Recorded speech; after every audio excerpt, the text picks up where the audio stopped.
wasn't born yesterday. All I do is ball. You goofies underestimate. Heavyweight bag, step on your weight class. I done moved across states, but I can't cap. Strap with it on my pivot, clocking digits. Rock hard and I ain't even in the kitchen. I'm on a mission to move soft, make a thing flip like a moonsault. Keep a switch for everybody through salt. Face froze, somebody check dude's pulse. Is you stepping or stepped on? Wake the game up, make them regret I was slept on. Bogey's world, welcome to a new dawn. Till I move up, I can never move on. Big bread got me bougie past the great poop on. I'm getting over while you busy fighting over croutons. Yeah, bogeyism, a true boat brother gon' get it. All this water got me tripping. Hella fish scale, but I ain't fishing. See I move with precision. When it comes to living, I'm the definition. If I stand for one thing, it's on business. Bogeyism, it just hit different. Yeah, it just hit different. You find my story is all non-fiction. I put my family before me and I gotta mention. I keep an air fan tone mob a henchman. For you squares, option for opposition. And you ops that get popped trying to stop my ascension. Talking generational, you got my attention. Underworld motivational, you feel the sensation. Try and see how I look, get booked, I'll take it. I was just a crook, all it took was some patience. Now my phone off the hook, I got hella deals waiting. You ain't really made it unless you got somebody hating. Bogey's world, welcome to a new dawn. Till I move up, I can never move on. Big bread got me bougie past the gray poop on. Getting over while you busy fighting over croutons. Yeah, bogeyism, a true boat brother gon' get it. All this water got me tripping. Hella fish scale, but I ain't fishing. See I move with precision. When it comes to living, I'm the definition. If I stand for one thing, it's on business. Bogeyism, it just hit different. Yeah.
Ten, 9, 8, 7, 6, 5, 4, 3, 2, 1, 0.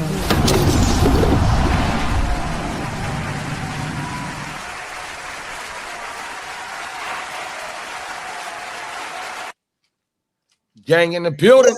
We in this thing. Good job. Man, no D.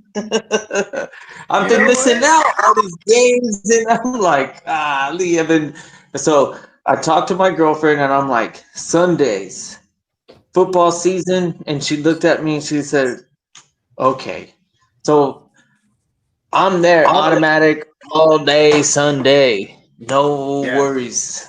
Forget about it.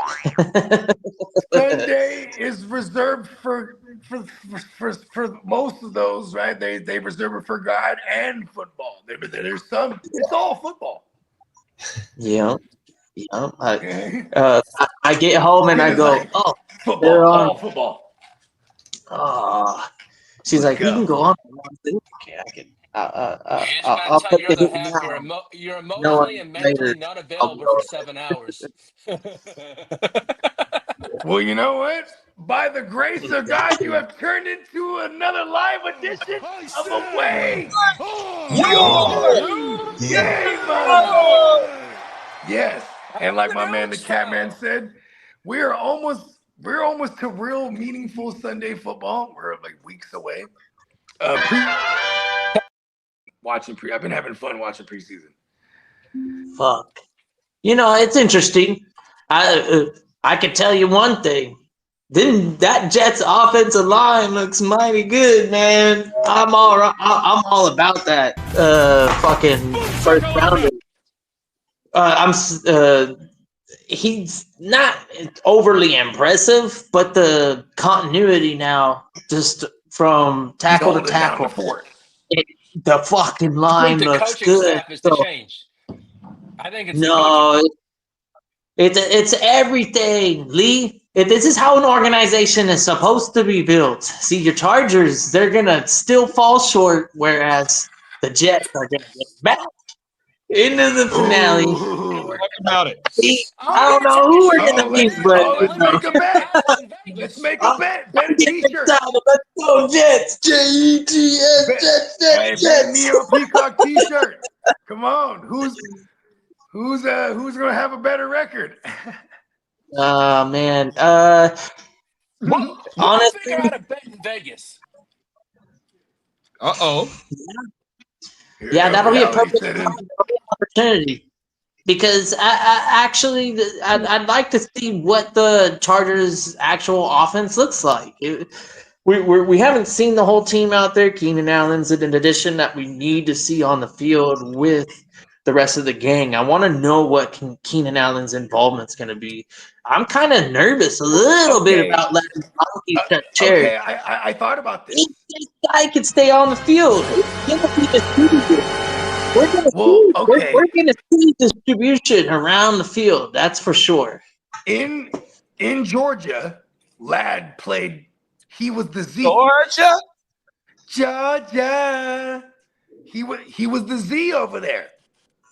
So like he can't play on the perimeter, and he was like a 50-50 guy. You know what his check this out. You're when playing I say 50-50, I mean like 50-50 on the But he played perimeter. with Brock Bowers too, though. It was probably the Brock Bowers issue too, though. Because you got to go big package 12 personnel.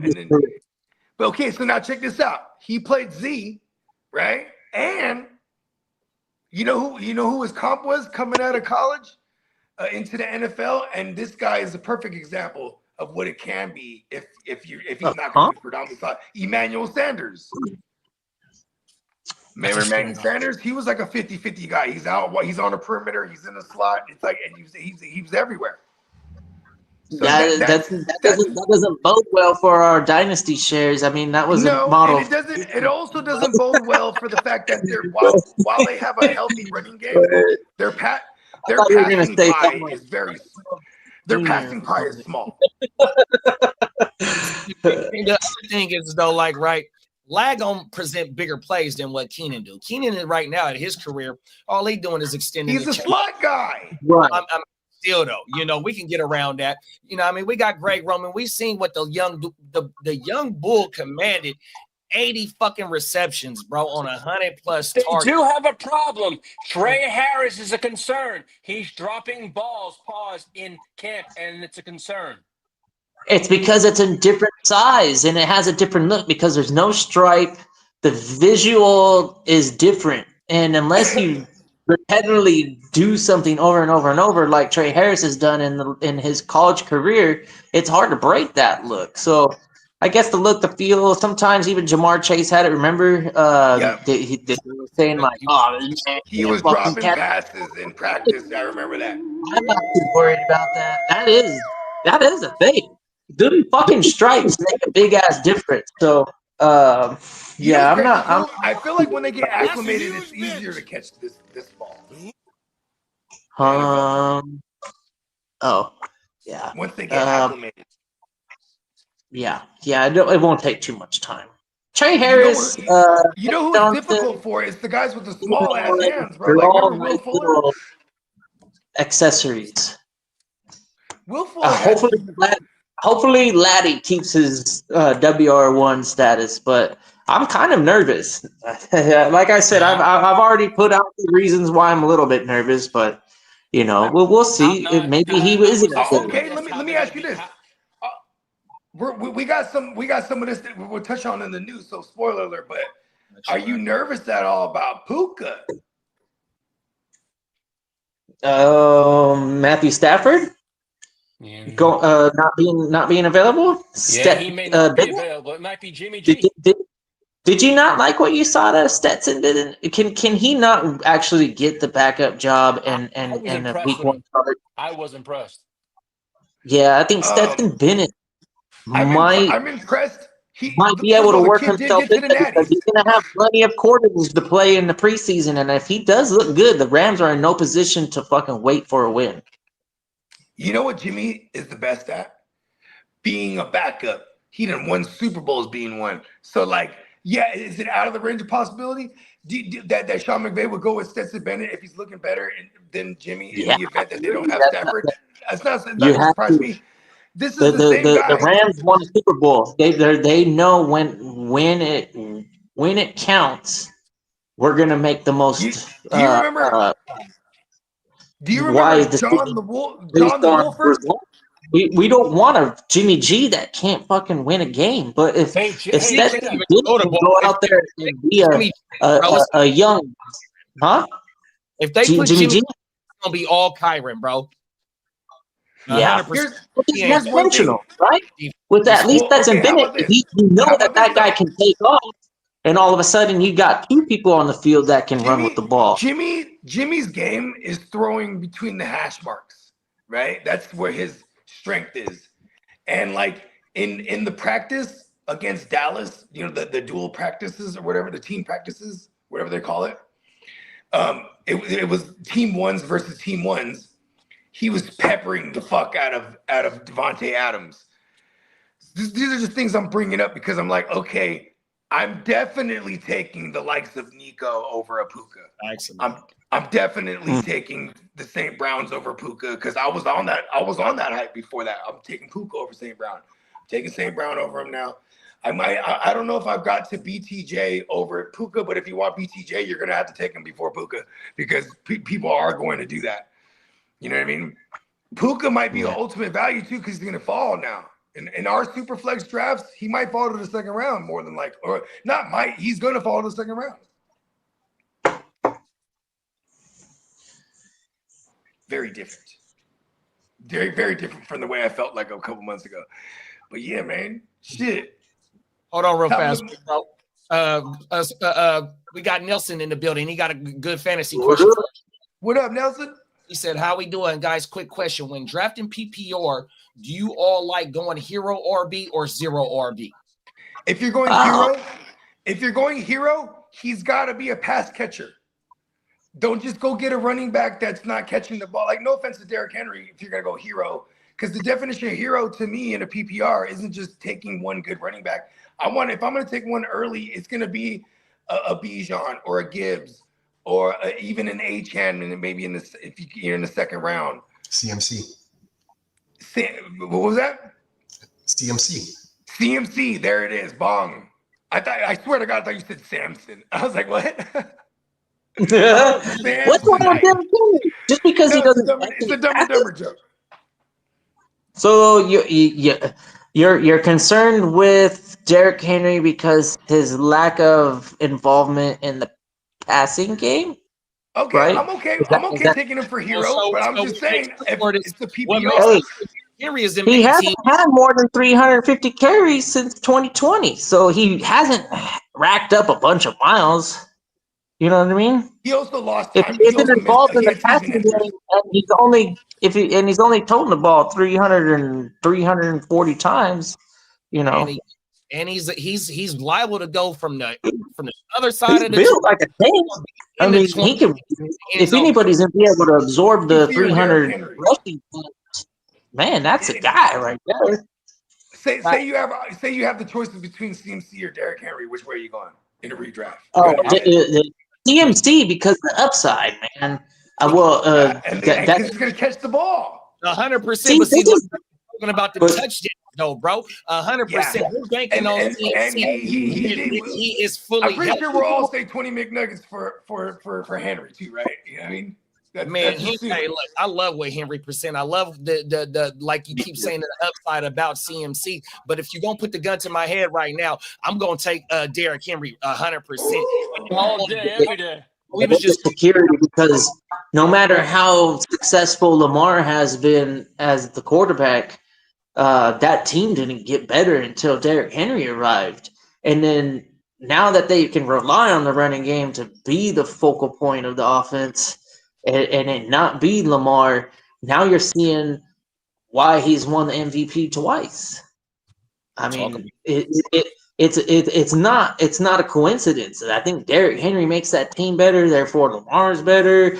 There's just a little tiny hump that they need to get over back into the Super Bowl. I mean, the Chiefs are no joke in the playoffs, but that's why they got Malachi Starks and motherfucking Jair Alexander to go to that weak ass secondary that they was getting toasted last year. 100%, bro. Then Mike Green, they say Mike Green out there uplifting motherfuckers, going with the bend, all types of shit. Mike Green out there looking good. You get the secondary better with that pass rush, bro. And who you got in the middle right there? It's like, look, they gonna take another step in that motherfucking defense, bro. 100%. Oh my mouth. I don't know. Shout out to all 22, but that's a good channel. They've been focusing. They've been keying in on the Ravens, and I was able to watch a lot of the film. And Ravens have lost a lot of players so far. But it's still built effectively to still win that playoff spot. If it's not the division, I don't know who it's going to be. Honestly, who the hell is going to compete for first in that division other than the Ravens? Do you have anybody? Going back to this question, so Pittsburgh played in pretty good, bro. You say what you want to say about Pittsburgh, but when got a healthy games, they Burrow play them good, bro. 100%. And Pittsburgh get any good about the offensive line with them, but in solid quarterback play, bro. They defense gonna be nasty, 100%. They talking about Jalen Ramsey is gonna be all over the field. They got them two back safeties over there. You got the two young corners. It's like, look, bro, we gonna see what they gonna do, and I'm pretty excited to see what Pittsburgh brings to the table, bro. Speaking of Pittsburgh defense, did y'all read about that Cam Hayward stuff, right? My mama, he said he told them that he was gonna sit out if he made all pro, or I'm going to come back to the table if I make an all pro. 100%. Right. And they got I 100% agree with him in that evaluation. A lot of people are talking shit about fucking, I tell you, you go achieve your dream and not get not expect to be paid rightfully so, right? And when you watch all these other youngsters, I know there's equivalency, right? We're not asking for an 8-year contract, but if you're Cam Hayward, you want to be basically paid for what you're worth, and what he signed isn't equivalent to what his production equaled out to last year. He balled out. He got all pro. Doesn't get any better than that. Yeah. That's his argument. And I can respect that. A lot of old timers going. They preemptively draft. The football player back in the day had to work out Jack in the Box in the summer. I'm like, I don't care. That's not relevant for today.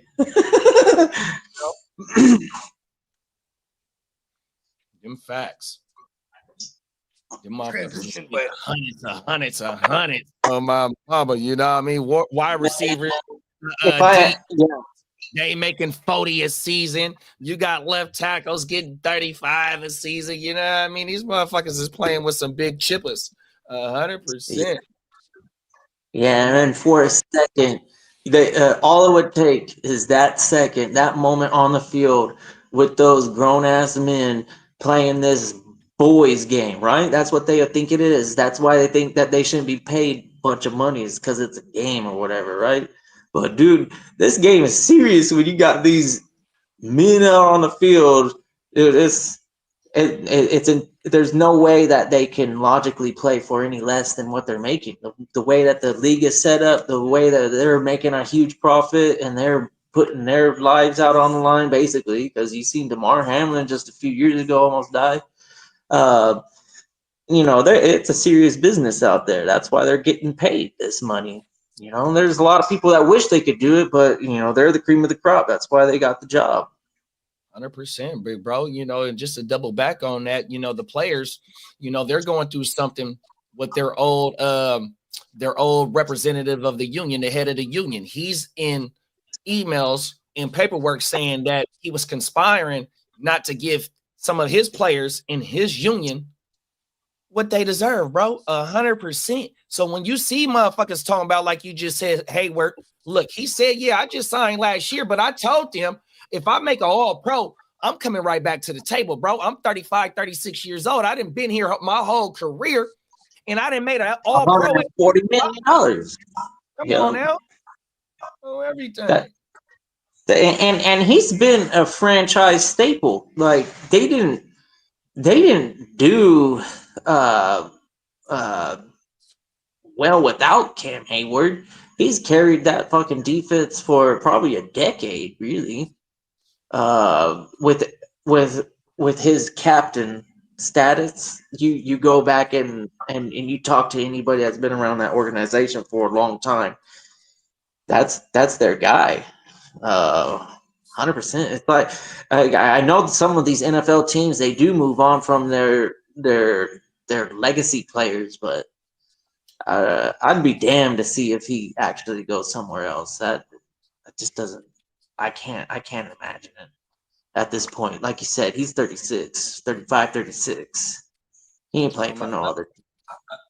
He's like, if you really make him unhappy, he's gonna run away, and then whatever money he had, that's what he has.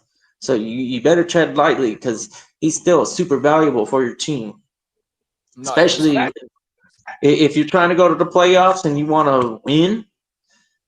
He's got to be one of those guys that leads that defense to a victory. Oh my mama! And you know what though, bro? To go back a little bit deeper, it's like in the 90s. When Sergeant Slaughter was a motherfucking coach, Joey Porter, Jerome Bettis. No, Jerome Bettis wasn't running back then. That's the early 90s. But when you got like you say, a franchise like that, they have multiple staples of players that have been there for a hell of years. And as of recently, he's the one because Big Ben gone. He was there when Big Ben was there. He was there when AB was doing AD things. You know what I mean? He done been around for a long time, bro. And there's no way you can because that's what they don't do. They keep one of them motherfuckers around to guide the next culture. And then they first round pick was a person that they hope can bring Cam Hayward table. Further on down the road. So you got to have him next to the young bull, bro. 100%. Get away his money, man. Yeah. Yeah, and Cam Hayward, he was the one that was super vocal about Rodgers. Just get the fuck over here already, bro. That is ironic. I do understand this, what Bogey is saying. And it hits hard in the moment. Come on, bro. We actually have a chance. Like he sees it there. And Rodgers, whatever people's opinion on him is, Rodgers still, you know what I mean? He has that, he's Rodgers. No matter what you say. But remember though, we seen Rodgers on Rogan with the ring. Bruh might not have known that he was married. You feel me? Or about to be married. That is true. Like that. You know what I mean? Aaron Rodgers don't tell motherfuckers, yeah, I'm about to have $100 million wedding and shit like that. So the public, he's very private about his personal life. He dropped 100 on the wedding? Urkel didn't know that he was going It's rhetorical. Oh, okay. I was about to say, take off OTAs and like that. He didn't have to explain that he was getting married and shit like that. But yeah, I understand why Hayward said that 100%. But yet, bro, I'm getting married and all that. And he probably addressed that once he got there. You feel me? Yeah. And because it's about winning for these guys too, and then also about getting paid. For Cam Hayward, it's like, all right, I might as well get paid. This is his last. This might be his last hurrah. It's like, give me the bag real quick. You feel me? Come on, Mike. he's probably at that level where he doesn't even call him coach. He calls him Mike. You know what I mean? Yeah, Hey, you're look, probably right there. You know what I Emil mean? Kiesel game right there. Brett Kiesel on my mama. He was another one on the D line. There you go. I used to run with the Steelers on Madden on everything. Facts. Good looking, big bro. Check No, this out. Hayward Super Bowl, man. That guy was. He's We been in there for. we had some interesting shit come up, and I want to take it to the streets. Let's take it to the streets. One more question. Okay, one more. I guess Nelson getting ready for his draft. He said, Yeah, okay. What about when it comes to tight ends and QBs? Do y'all like spending a 2nd through 4th round pick on a premier guy, or wait till later rounds? If But I honestly, can get Kittle's the one I like if you're gonna target that range. Because Kittle he'll be the cheapest one out of those top 3. And that's why he said 1 to 4. Kittle feels like a 4th, 5th round option for me in a tight end league. And if he's in the 5th round, I love that even more. Otherwise, I'll just wait and take a bunch of flyers. Shit, Zach Ertz is like the best flyer to just take him late. Bong Zach Ertz. Yeah, he's in one of my videos. Oh my mama. Let's go. You know what I mean? Otherwise, if you're gonna spend up, fucking or Evan Ingram might be a little more. He's gonna be a lot more than Zach Ertz price wise. But hey, I'm okay with that too. Yeah, and you got options at QBs if you don't want to spend up on the top 3. You got options at QB, Nelson, 100%. Yeah. You still got Baker, you got Bo Nix, you got motherfucking Shit, Daiquiri. Daiquiri has George Pickens now along with CeeDee Lamb. You know what I mean? Let's go. Jared Goffel.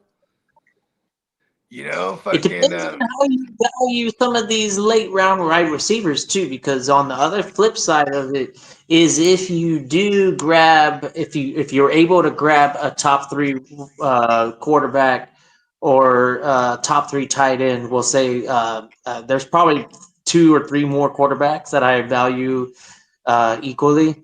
That's me not publicizing that to be equal for everybody, but I see a lot of upside in some quarterbacks and not a lot of upside in tight end. So with the George Kittle, that's the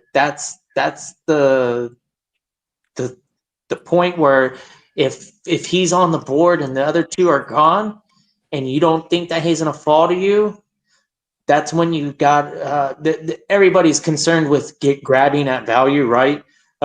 Don't be afraid to jump to get elite value, if that makes sense.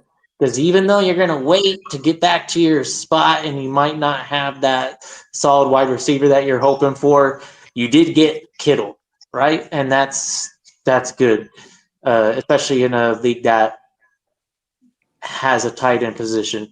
You're giving your positional advantage week to week. You're gonna see that upside Kittle brings in that 4th round. Now, okay, Brock Bowers or just because Trey McBride goes in the 2nd doesn't mean you go grab Kittle in the 2nd, if that makes sense. So if Bowers and McBride are gone in the 2nd, which could be like that might happen. Don't take Kittle in the 2nd. You know, wait. Hopefully he falls to you. If he falls to you, that like I said, and you don't think he's going to come back to you, then grab him. If you think he's there in the 2nd round, but you'd rather have a running back, you know, then take the running back and then come back around in the 3rd and grab Kittle, or maybe even tempt your, fate and grab him in the 4th. But yeah, he's not going any later than that. It's up to you, depending on how you want to do this roster construction. Yeah, if you have a 3 wide receiver set, it also dictates it for me. If you have a 3 wide receiver set mandatory, then I'm going to emphasize that. That's part of how the get down is for me. Like if you have 3 wide receivers you have to start, I'm okay, because then it's like, all right, Brock Bowers or Nico.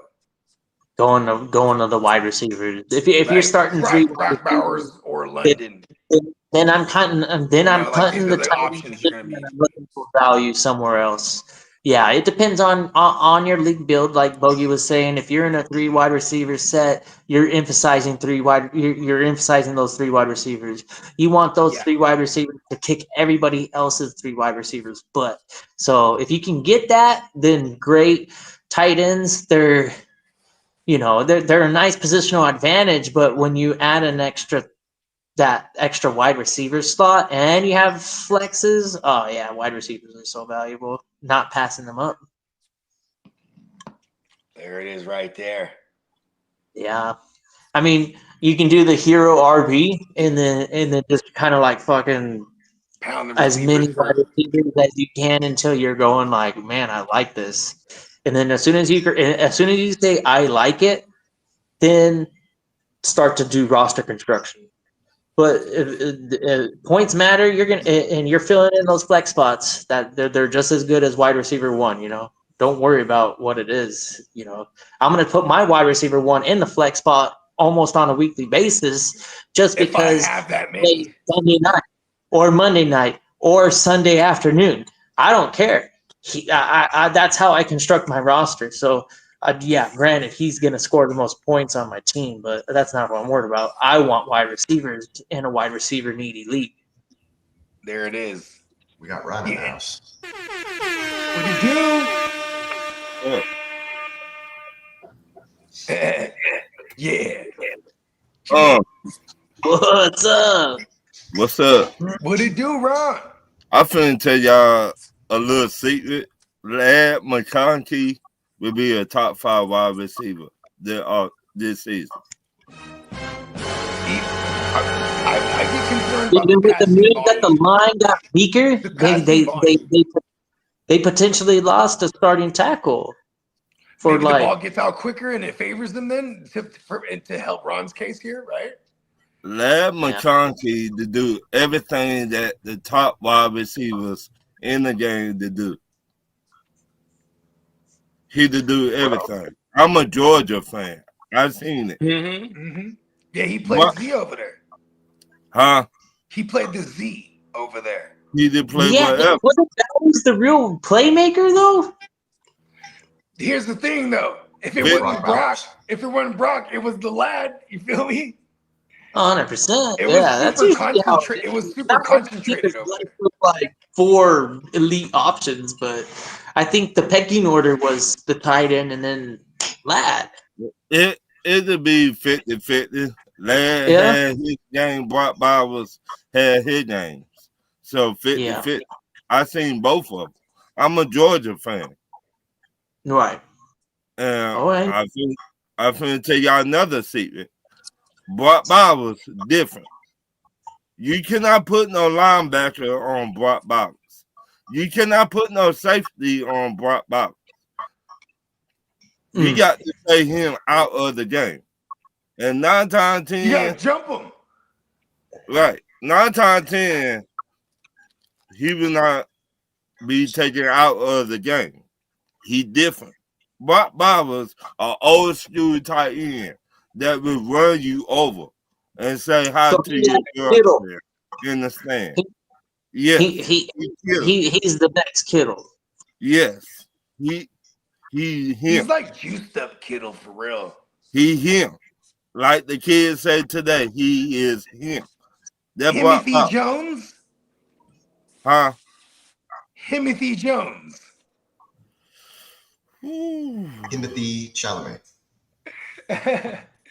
He is Timothy. Yeah, he is him. Not Look. Jimmy Garoppolo. Put top 5 tight end in the game. Timmy Garoppolo. He different. Brock Bowers different. I don't care whoever you put on him, he will bull rush that dude. That dude don't stand a chance. Receiving tight end, great separator, great hands. Right. Always seems to be. He got the package, the holy package that Brock Bowers. Horse fed 150 targets. Oh my ball. I tell you, if it ends up mattering, because they're the Raiders and nobody gives a fuck. If the Raiders start winning, then they're gonna end up finding how to counter. Double teaming. But at the moment, nobody gives a fuck because they're the Raiders. He can do all that, all world, all pro. He could be the best player in the NFL. Are we If they sleeping think on the Raiders? Are the Raiders? I'm gonna say this. I'm gonna say this. Yeah. It's so crazy because to say that they're being. Well, I mean, I guess they got into the playoffs just in the last 5 years one time, so it's not like they're in total obscurity. But yeah, I mean, with Chip Kelly and Pete Carroll, now Geno. I mean, there's for those weapons that they got over there, adding Genty.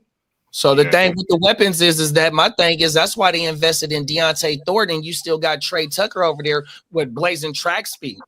So if you get the secondary and the safeties to be honest, and so you can keep those mismatches until one gets a flat tire. There's nothing in Las Vegas turn me away from Brock Bowers of doing what he did. Okay, he might not get the 155, but it might be a little bit more efficient, and the targets might drop down. Okay, Brock Bowers or Nico receptions is nowhere near out the picture for Brock. 100%. Brock Bowers or BTJ. I finna say this. I'm gonna go. If Brock Bowers had a legit quarterback last year, he would be top 2 on tight end last year. He was number 1. Yeah, he's number 1.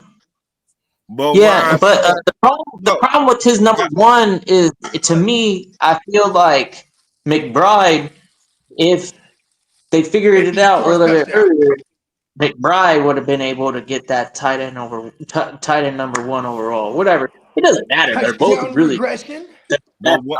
Both of them are equal. I don't care who you take before. Bowers goes probably 7 out of 10 times before McBride, but I'm on the 3 out of 10 times. I take McBride over Bowers. I would say this again. And Brock Bowers had a legit quarterback last year. Geno Smith not legit. Let's be honest. I feel keep it 1,000. I think he's never thrown no tight end like that. That's for sure. He no tight end quarterback. He is a B average. He dumps it off running back before goddamn tight end at field. I mean, really, how his career's been. But what I'm saying, who legit? Here's the thought. Let's take him to the streets because we got some shit. Let's take him to the streets. We got a good panel here.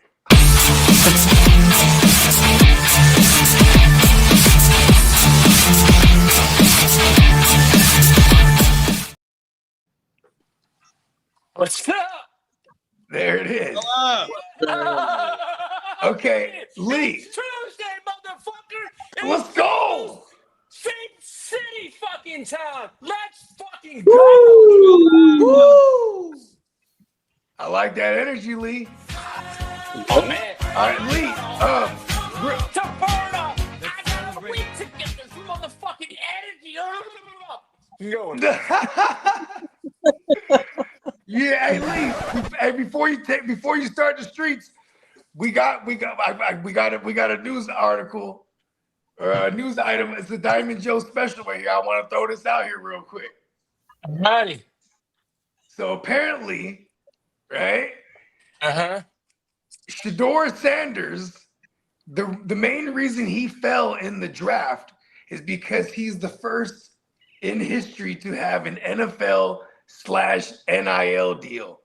So his jersey sales, which he already sold a gang, right? Like $250 million or 250 something. It's something ridiculous, bro. Whatever the fucking number is. So he's already the richest rookie right now, right? But this is why they didn't want to. This is why a lot of teams didn't want to pick him up, right? Right. So he falls because of this. But according to Diamond Jones, and I agree with this, this definitely telegraphs that we're gonna get Shedeur in there more than likely week 1, bro. Heating up. This is the guy that's gonna put the fans in the stands, bro.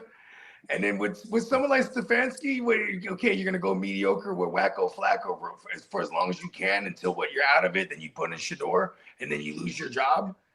I don't think it's gonna go down like that. Me personally. Hey, so I seen that, bro, and I'm gonna pull up a okay. So the pecking order Shedeur was 4. Break it down real fast. Shedeur Sanders. Okay. Appreciate you, JD. The fella, ladies and gentlemen. Watch Now I this. did see the Because I was like, oh, we gotta Hey, get hold on real fast, Lee. Let me break this. Let me break this Okay. down. Let me go further with Shador may move to. Let's see. Here we go. What up, Candlestick? Candlestick.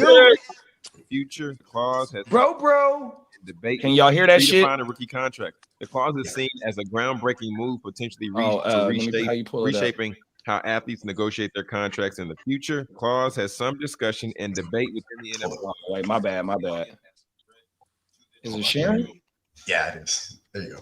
Do something different outside of the norm, then you have just set a Redefine a rookie contract. The clause is seen as a groundbreaking move, potentially reshaping how athletes negotiate their contracts in the future. The clause has some discussion and debate within the NFL, with some seeing it as a threat to the traditional contract model. anytime you do something different outside of the norm, then you have just set a new pattern and you've opened up something about what's possible. We don't know what's possible until somebody do it. And when we see someone else do it, then the person coming along behind. Redefine a rookie contract. The clause. Wow. I'll be hoping you got something positive to say about And According of to course it would be Spotrac, the Browns. 14 active quarterbacks are signed to deals worth at least $200 million. I'll be hoping you got something positive. Let's put Shedeur Sanders' rookie contract into perspective. He signed for $4 million total, but just a fraction is guaranteed in case he gets injured or cut. However, his team's owner, Jimmy Haslam, makes that entire amount in just under 5 hours. Each year, he makes enough to buy his own McDonald's every year. Every month, he's making more. Wow. So I want to buy if McDonald's. if this is a real thing, if this is a real issue, they say this actually matters, which honestly I don't think it does to ownerships and organizations that he made. Okay, only the Browns would do that though, because the Browns are the ones who do outlandish shit compared to what everyone else is doing traditionally, right? Also because they're desperate. So in this case, like with Deshaun Watson, all right, fuck This the most unprecedented guarantees. I wouldn't classify it as traditional The Browns are gonna Brown. But we're talking NIL money on top of like the reason why they let him slide. So say I'm just using the Browns as an example because they took him. For shaking it up. They wanted him somewhere in them first 2 rounds. And they would have taken him because he didn't make any money. Prime equity. I want you guys to understand that word, prime equity. Yesterday, I did a video about him receiving $14 million in commission from $250 million earned from his jersey sale. A lot of y'all said, Cap, that's a lie. When Shedeur signed his deal with the Browns, which was $4.6 million, there was a clause in his contract that was called prime equity. This clause ties into brand legacy and financial future to his on-the-field performance, allowing him to potentially benefit from the value he brings beyond just playing football. It could include things like revenue from merchandise, endorsements, and media appearances. So this means because he came into the NFL already a brand, the NFL has to cut him a piece in order to access that. So y'all thought they were just trying to teach him a lesson because cold world, huh? This is crazy. This is true. And if he is as good as he thinks he is, then all of a sudden we got a scandal. That's a straight up scandal. Because if he comes out, because they all colluded together and said we're not going to take this guy because he's making money. But if him making money is the sole reason not to draft him in the 2nd or 3rd round, or even the first, like he was predicted, then that's kind of shade. Like why did the Cleveland Browns go? There's collusion. Because the Raiders could have easily said, you know what, our future looks nice with Geno immediately, but we sure could have Shedeur sit there on the bench, learn for a season, maybe even 2, who cares, he's young, and then step in that starter role with all sorts of experience because he's been on the field during NFL games and not been thrown into the fire.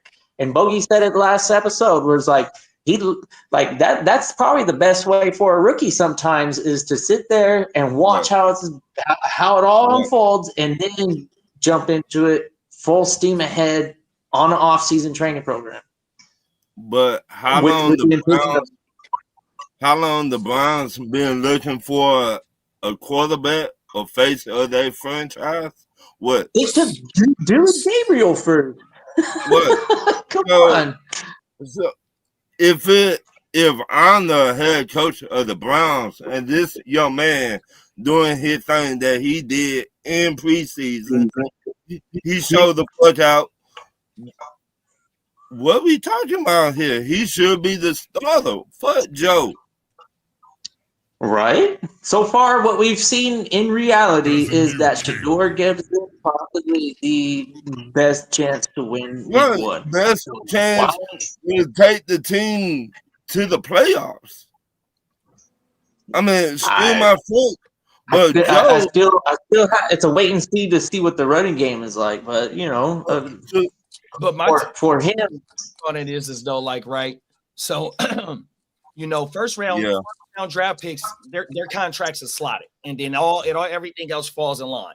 So when you get pushed down to the 5th round, $4.6 million for 4 years. You feel me? They control his rights for 4 years. That's $1 million per season. So also, if this is really true, he negotiated that into his contract.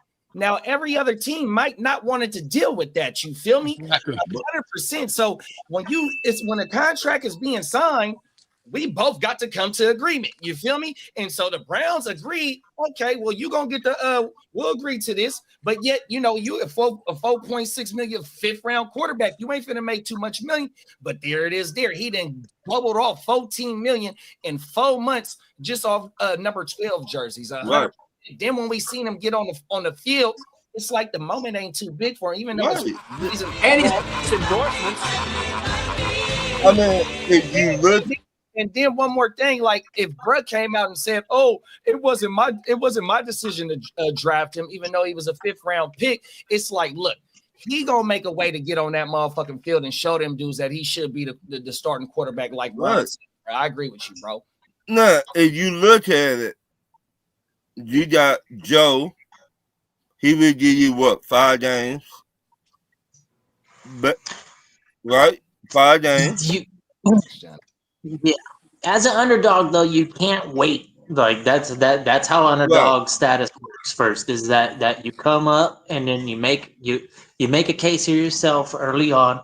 When you get to that half season mark and you're in position for playoff, then you become relevant. You start making trades. You start doing things to make your team better last minute, and then you try it out. Here, to me, Shador Sanders, if he was with the way that the NFL is hoping, this is the mindset of the general management probably, is that they were waiting for that conversation, and this is probably what bugged the Giants the most, is that they were like, hey man, it looks like you're gonna make a lot of money. How about you only make this much money? And he was pissed. He was like, no, man, aren't you going to take me 1st overall?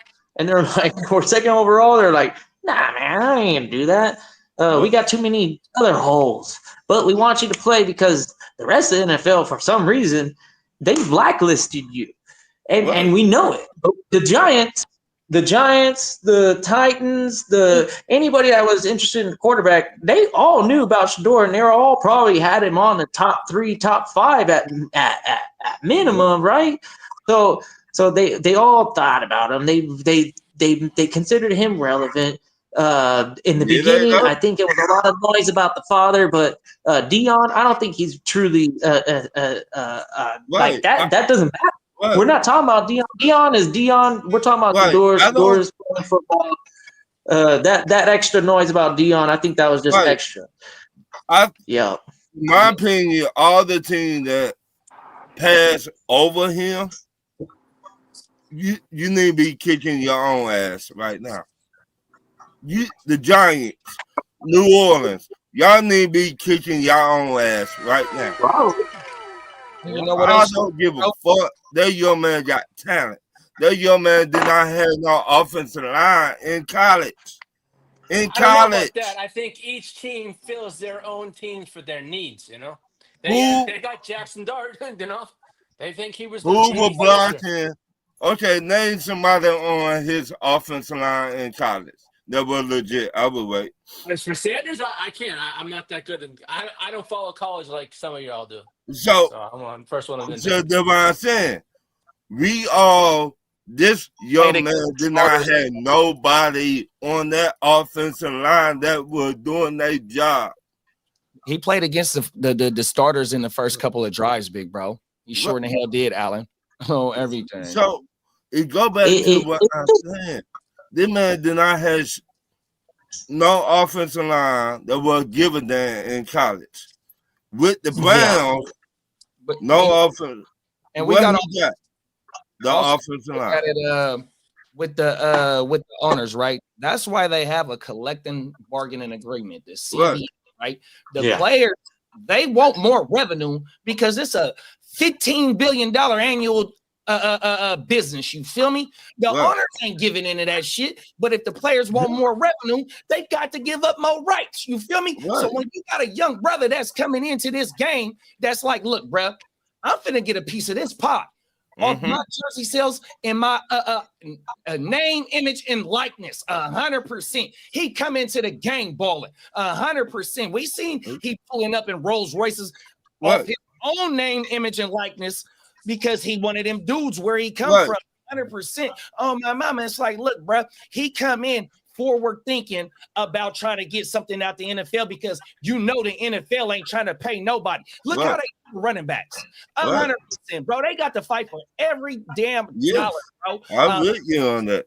The average annual salary ain't nothing but about $2 million, bro. Because the top people that make all the money, big contracts, they a small percentage of the league, dog. So he coming in trying to get all this chalupa right up front, bro. Fuck in the back end. We need it right now. 100%. So let's just say the Browns be the Browns and end up cutting him in 4 years or whatever. Where y'all think he might be going? Where he opens should it up back up. He's going to he'll be a Raider. If for some reason the Browns let him go, which I don't think will happen. I mean, I got to put it out there. The Browns do stupid ass shit. Now They do stupid ass shit. Yeah, not gonna lie, you're 100% on that. But man, like, at this point, you remember when the team left the town? If he comes out next week and he shines, and all of a sudden you're cutting the dude, the whole city is gonna fucking tear the stadium, and they're still they're gonna rip the goddamn goalpost out. They're gonna rip the teams out. The Browns known for doing stupid ass shit like this. You get a young talent, then you cut him. Yeah, I don't think he's going to make it too hard for them to cut him. If he plays this week, Browns are fielding calls for Dylan Gabriel. That's because they know they keep it. He might be the odd man out. Dylan Gabriel's the one they're going to end up cutting. They're going to make the deal. Yep, 100%. Yeah. They ain't gonna cut no third round. They're gonna trade one of them. Once again, the third round. Every year, we sit back and we watch the Browns do stupid ass shit every year. Yes or no? It's what they call it, a brownout. I mean, and also like Iffy said, the owners don't want that fire to start that they have to put out quick. Remember, all the second round picks held out because Higgins and somebody else got Schlesinger got fully guaranteed deals. We didn't see all them second round picks. Carson Schwarzenegger is what I call him. Oh my mama! So it's like, man, you got money right now, dog. 100%. Right, you gotta get your boy right now. They're hoping for a Joker replacement, but it's still a wait and see thing. Like for me, when it comes to especially middle of the field making the captain calls, like Schwarzenegger's like kind of lining up to be. only because Joker's out, right? Yeah, but not also, that Mike role is no joke, man. you had Mohamed Diamadi. Is that his name? It's like Diab Diababi, some shit, man. Diabati?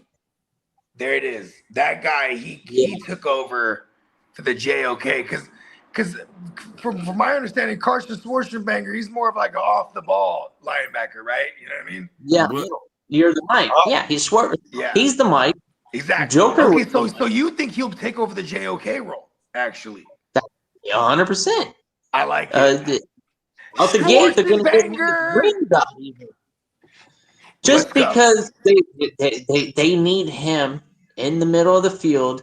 If they're going to run scout or pursuit, then you're gonna be face to face with the quarterback, and the mic is gonna be able to relay. Did he play MLB in offensive line? Yeah. Well, he's gonna see the shit. He's standing right there. Yeah. Oh hell yeah, yeah. He played a lot of the middle. That's all he did. Okay. Yeah. Awesome. But Schwarzenegger. But once again, this is the Browns. Yeah, but see, how many times we seen the Browns do stupid ass shit? We're referring to fantasy wise, though, Ron. Fantasy wise, that. Yeah, the Browns do No, listen, you're not hearing what I'm saying, Ron. When you're a Browns linebacker and that defense is always on the field, they're racking up points. Overall, individually is what I'm talking about. You're talking about overall. You're talking about something totally different for me. I'm saying, yeah, the rookie is statistically in line for a big season fantasy. Let's go. Would you like me to take it to the streamers? Yeah. Go ahead, leave what you got for us. All righty. Should we hit his drop again? Well, I'm okay. John Gruden has beaten the NFL. Pause. He won in Supreme Court. Oh yeah, I forgot. He had that whole lawsuit going on. Or whatever you want to call them. The emails. No. This is John Gruden, Chucky. Because remember, he had those emails leak of him saying he is his brother. But the league is going to appeal a decision, though. Here we go, right here. Here it go. It says that means that Gruden will get this discovery and his day in court alleging that the commissioner Roger Goodell and the NFL improperly leaked his emails leading to his firing as the Raiders coach. Oh my God, they're gonna settle. Oh hell yeah. They're not gonna. They don't want this figured out. No, because they're gonna do him like Colin Kaepernick. Colin Kaepernick settled with him, and it was a and they banned Kaepernick, and they're gonna blackball him. Right. Yeah. Well, speaking of Gruden, the legendary what they tried to do with Shador before he even got on a goddamn team. This is a fucking outrage, bro. Well, while we're on Gruden, Gruden has interest in coaching in the SEC and could be a possible replacement for Brian Kelly at LSU if he's fired after the season. I don't know if anyone wants to hire that guy. What? No, he no talent. He no talent. He do. Now he might be crazy. Fire white to banana. Hey. He's eating it. But he do no talent. Maneuver. He do no talent. Now, will it translate to college? That's the issue. Yeah, because I will agree with you on that, Ron. Like, he does no talent because but that's just the quarterbacks. Right, that quarterback, you got to go over linebackers, wide receivers, tight ends, corners. John Gruden was the guy. They're in a dual practice with the Ravens, a team practice, and he looks over at the Ravens practice squad. He goes, "I want to sign that tight end right there," and that was Darren Waller. You know what I mean? Like, right. So he did definitely spot Darren Waller at the practice. You know who else he like, spotted? sign that motherfucker. You know who else he spotted? And bruh got nothing but love for him right now. Max Crosby, Mad Max. Oh yeah, I just guessed that one because he's a beast.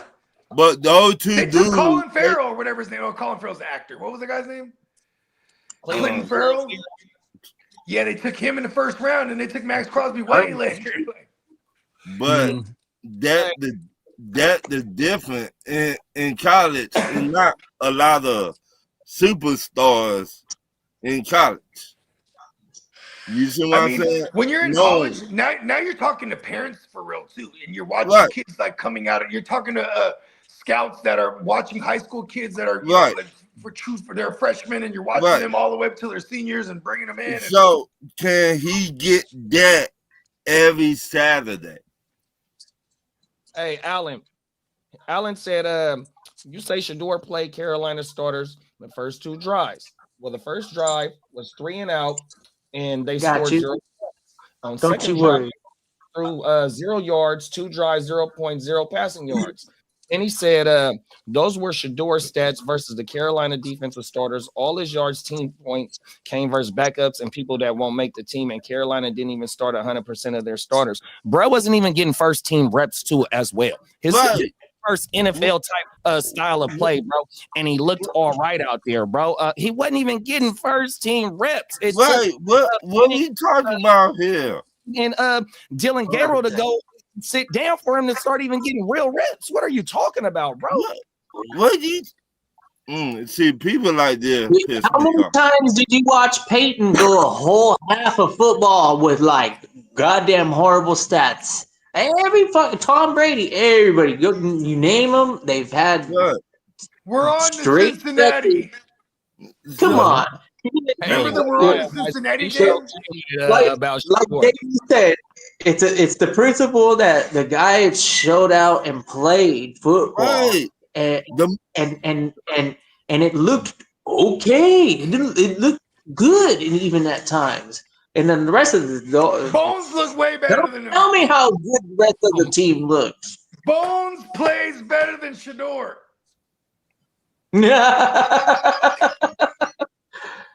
Well, Bones is the Shador actually killed Bones. of the great Johnny Unitas, will say. I don't know. You know I'm right with you, Alan, on my mama, 100%. You know what I mean? If Brett gets some this week, you see him in the game this week doing the same thing, you're gonna have to check back in when he come back, when we fire it back up. And if Brett do bad, you know, here's my thing. But it's gonna be the ups and downs as a young QB. But and my opinion is always subject to change because, like, if something is right before your eyes, you can't deny it. But I can't say that yet. But it looks, but as it stands, with all the stuff that's going on behind the scenes in the specific, unique, individual contract that he has, like it lines up for him to be a starter sooner than later. You know what I mean? Like, why wouldn't they? Why wouldn't they do this? You know what I mean? Because it's the Browns. It's the Browns. Stefanski, if he wants to salvage any kind of job he has, because I mean, he's only a season removed, 1 season removed, as in 2 seasons ago, where he got the coach of the year because he got into the playoffs with Wacko Flacco and the Deshaun Watson situation all fucked up, and they were one and done. Shout out to the Texans. But see, at the end of the day, it's like that didn't secure his job at all. You know, they got their guy, and if this works out, this makes them look like geniuses because they got him in the 5th round. Look, you know what I mean? No, the problem is, will they keep on building around Shador? They got 2 first rounds next year. Let's see. 100%. Let's do it. And the reason why is, are we building around Flacco and winning the Super Bowl this year? Fuck no. Hell no. So fuck Flacco. Let him be a quarterback on a contender like he wants to, and then have Shador or Gabriel or whoever the fucking Cleveland Browns see fit. But to fucking throw Flacco out there as a Browns fan, I'd be pissed off because that's not directional. You know, that's a plateau. we're not we're not, we're not making moves to try to get better in the future. Like, if you know you're not going to be relevant now, then why not just, you know, fucking say, hey, Flacco, he might be the veteran, he might be the safest, but if I got a rookie that's outplaying him, then I'm going to put the rookie in. And thinking that he's the franchise guy and giving him confidence and letting the offensive line go, orange hey, Sanders this is the guy that we're going to rally around. I know probably most of the team, most of the Browns, let's be realistic, as a competitor, they want to win. I get it. But if they, Joe Thomas, shout out to Hall of Famer Joe Thomas, he could have went elsewhere. He kept staying there. If they look at it from okay, barring a miracle, we're winning the Super Bowl, right? Okay, so let's try and win next year. I got a contract. I'm a Brown for the next 3 years. Let's go. You know, let's go. I mean, you know, let's build something.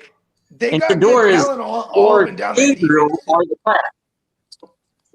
They got talent up and down that defense. The offensive line is legit when they're healthy. And then you have Stefanski, who runs a QB-friendly offense. The reason why Flacco shines so much in is because Flacco, he was familiar with that system. And like an emphasis on the run game is what helps that be a QB-friendly offense. But here's the thing, though. They don't have – well, who's their running backs right now? Their running backs a little shoddy. If they're going to have to throw it a lot, you know what I mean? Like, Flacco is probably who we want in there if we're talking from a fantasy perspective. But in reality – they're gonna go to Shador as quick as possible, in my opinion. Now, you know what I mean? Like, this is happening. How long that head coach will be there? Well, that's exactly what I just said. Like a minute ago. I know, but hey, coming from a Jets fan and an ex-Chargers fan, I know all about losing, right? So let me tell you something about losing. When an organization is losing. It doesn't matter right now. Like the Houston Texans did and the Detroit Lions did.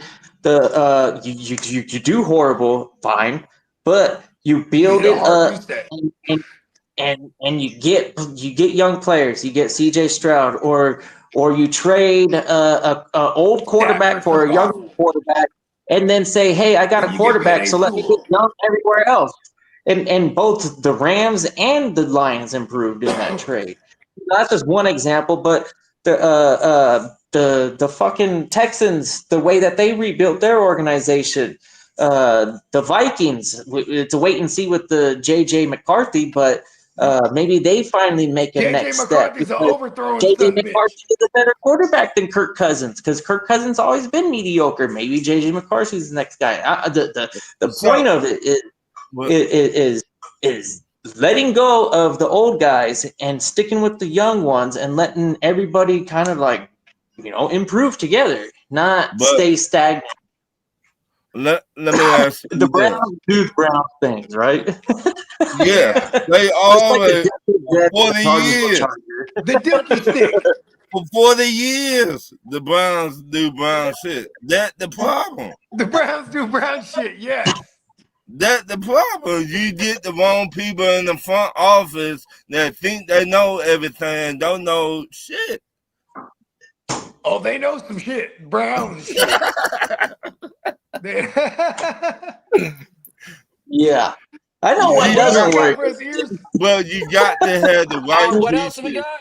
Well, yeah, what else you got? This morning, I got some good news. James Cook holding is now over.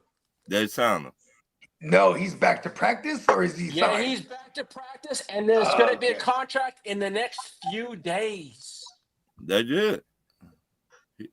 We'll see. If he's back in the next week.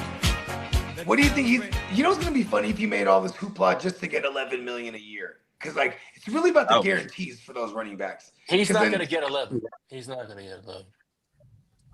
You think? Yeah, he's probably going to get like 14 or something, like a 13 or whatever it is. Do y'all think he top 10 running back? No. He's a product of that offense. Top 10? top 10 in fantasy. Y'all play fantasy. No. Yeah, I think. Y'all play fantasy now. He might hit 12. He needs all the touchdowns. He had 18 touchdowns last year. Like that regression is coming. So how many yards? He was a guy that had 4 touchdowns on average. Then he goes to 18 or whatever it is. You know what I mean? So I think yeah. And JD would be the first one to tell you his breakdown on the metrics. I mean, you know what's wonderful about a contract year? You get the production out of the motherfuckers because they want to get the bag. But that's what we saw last year. And prior to this, but all his metrics have been the same pretty much. His yards per carry, it's lackluster. How about that? Yeah. Well, the touchdowns were there. The touchdowns were there last year, 18, and he strung together 1,000 all-purpose.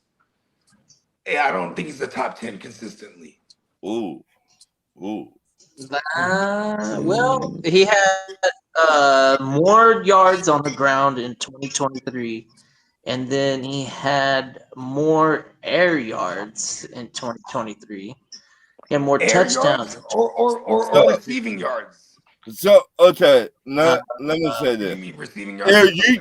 In the air, he had more touchdowns. So even though he had a down year, if he regresses to the mean, he regressed. So he actually, even though he regresses on rushing touchdowns, he could regress to the mean more as far as his average, his total production. Okay. Let me ask y'all this. Maybe he's 11 or 12. Y'all cannot get Devin Henry. The Bills are gonna score. Are you kidding me right now? Yeah. Like, come on. Like the Ray Davis thing is a threat. I'm not gonna lie. I'm curious. I want to kind of be patient with the progression that they want him. If they expect him to evolve into a more of a complimentary back, not just a breather or Gibbs, Bijan, Saquon. Wow, we're talking about. Yeah, no, I'm talking about guys. I'm just trying. I'm trying to fit James Cook here. Pause. Yeah. Right. Henry, Achane, Josh Jacobs. I'm gonna put Chase Brown there. Chase Brown, 100%. Nope. Okay. Yeah, I have James Cook as a low end RB1. Okay, so you have him as an 11 or a 12 or a 10, somewhere in that range, 10 to 12. Yeah, where I get him here that I'm taking over isn't relevant because basically when you're my opinion about the first 2 rounds, I want to be in the neighborhood. I don't want to fall short, way the fuck short. But at least I want to be in the neighborhood. So if I have a strong floor guy Jonathan Taylor, okay. Jonathan Taylor or James Cook. And if he's on the field, he's going to be a part of that scoring process, whether it be before touchdown or James Cook. Involved in the touchdown. He's going to be a playmaker. Let me ask y'all this. Y'all been playing fantasy for how long? Me? About 20 years. 15 years. Okay. So your top 5 running backs not there. No, and he's there. Will y'all get him? Hell yeah. I'm all in on James Cook, man. I know that the TD regression is going to be there, but it's a high-powered offense. They're going to use him a lot. I don't care if he's on the field 60% of the time. He's going to get looks and he's going to score points. He's going to get his touches and he's going to get his 100%. touchdowns. Right. So 100%. I got him falling somewhere between RB 9 and 12, which is he's amazing perfect because nobody wants to touch him. He's great value right now. Yeah. So how much you're finishing a low end and to be honest, I can only come up with 8 names that I would have took before him, so I guess I can't really argue it either. So how He's much the one who gets supposed to money? be going. If you pass him up, it's because you just hate him. How much money should they give him? Anything like an 8 or 9. That has nothing to do with fantasy, so I don't care. Not a lot. Yeah, because the running back, like honestly, if James Cook wasn't in the equation, I'd throw Ray Davis and it'd be the same conversation. Wow. That's how running backs are, though. You know, that's the reality of it. Like if you're in a system that's gonna be successful, like the Bills are gonna win a lot and they're gonna score Yeah, some is he points. gonna hit for 15 touchdowns at least again? And they're gonna do all sorts of things that benefit running backs. It's just like if you have that piece in Buffalo, it's like even Khalil Shakir and all Keon Coleman, they have a lot of value and they're going undervalued in a sense because of the lack of production week to week. But this is a new year. This is a new system. At the receiver position, period. The only one We got the same Shakir, pieces. So yeah, you already know what pieces we have, and I'm probably inclined to believe that the Buffalo Bills aren't going to drop off and not make the playoffs and win a bunch of games. And they do have another year with Joe Brady. They didn't make it to the playoffs because of that division. Right. Now keep it 100. The guys that's going around where Cook is going at, I'm definitely taking Alvin Kamara for surely over him. I might want to take Connor over him. I'm kind of off Kamara. And I might want to take Travion Henderson, bro, in 2 rounds. Hell yeah. A round and a half later, 100%. And I'm a DeAndre Swift believer, 100%. So there's a few running backs that I am passing up. Rather wait on. Well, what I'm saying is the top running backs, y'all top 5, top 8 running backs, not there. They're not there. And he on the board. Will y'all take him? I mean, I just ran off a few that I'm not take. Philosophically, I'm not taking running backs in that range where this guy goes anyway. Yeah, that'd be like a dead zone. Yeah, the RB9.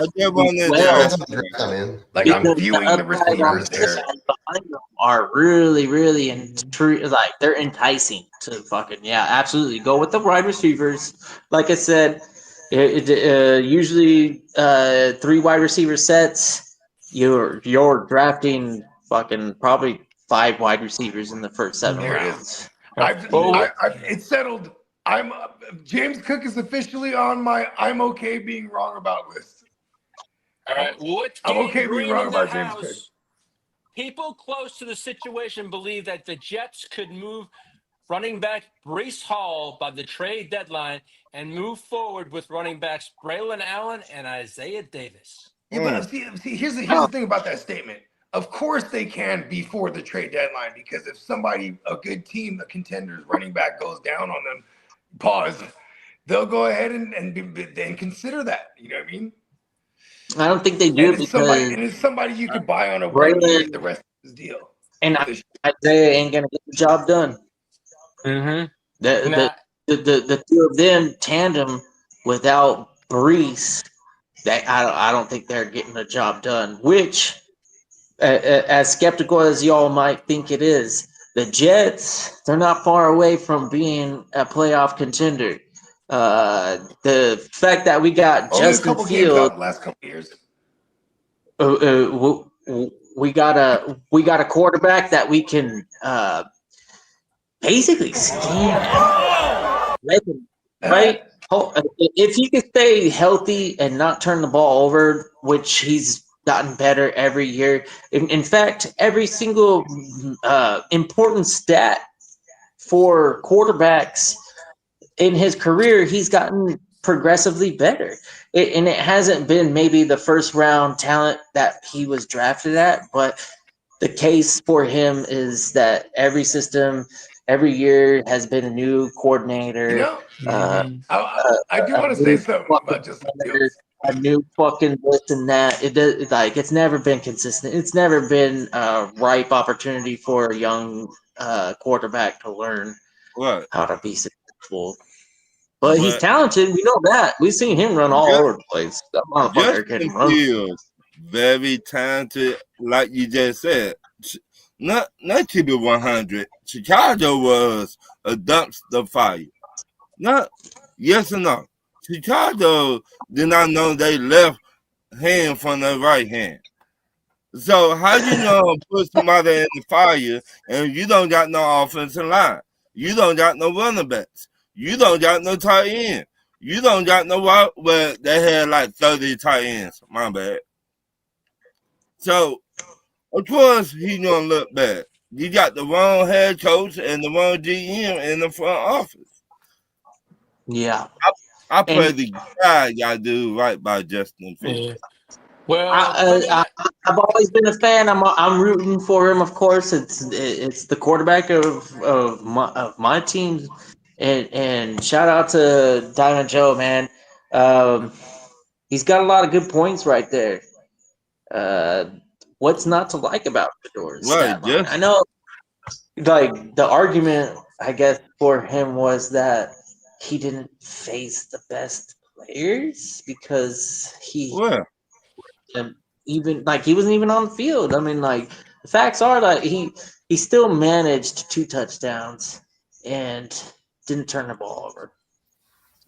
Well, and after the game, he acted like he belonged, which is important to me.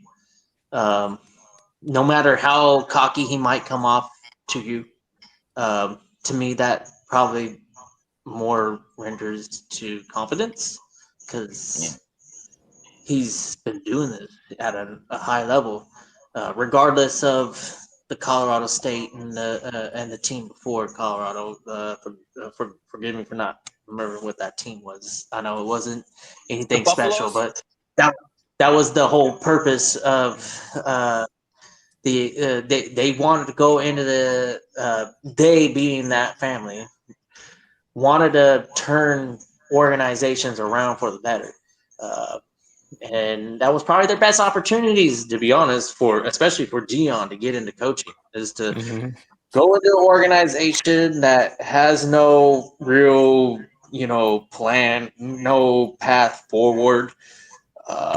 And the reality is both those organizations, they did better once that family got there. And the quarterback, the defensive back, Travis Hunter is a part of that family.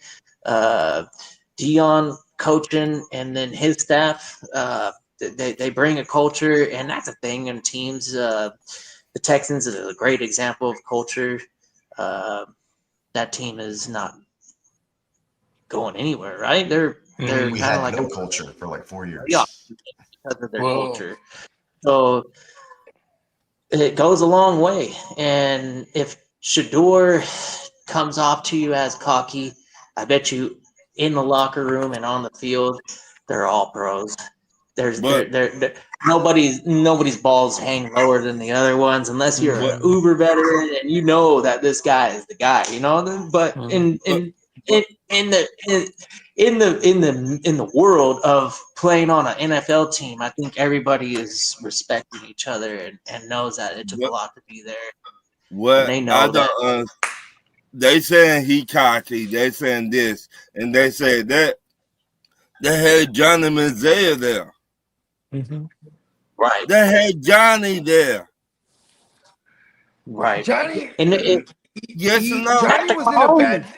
Johnny. Here's the thing. Johnny got drafted to a really, really bad, bad Rivers. Talking about Johnny's personality. That's talking about his personality. He was a cocky son bitch. He was this in college. He went to the Browns, the same cocky son bitch. Yes or no? He was going skiing while quarterbacking. Yeah, you ain't lying, bro. Remember he had the picture. Somebody that took the picture of him about to hit the line and shit. Right. So what we talk this the Browns. Oh my God. Well, go ahead, Lee. Let's change this. Let's get off this. Pause. Coming out of Green Bay, Packers quarterback Jordan Love is undergoing a procedure on his left thumb, but should be ready for week 1. He hurt his thumb hitting a helmet on Monday. Ooh. I'm a doctor. Right.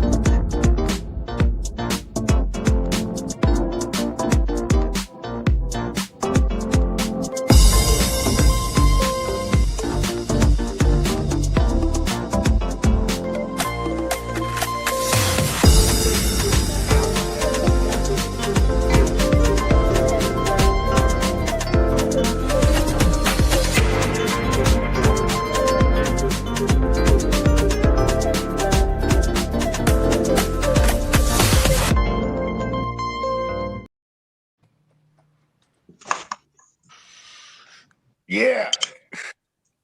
Yeah. Procedure and surgery are two different things. Boom. Well, I'm a with doctor. the 49er faithful in the house. Hold on. Let's digest this real quick.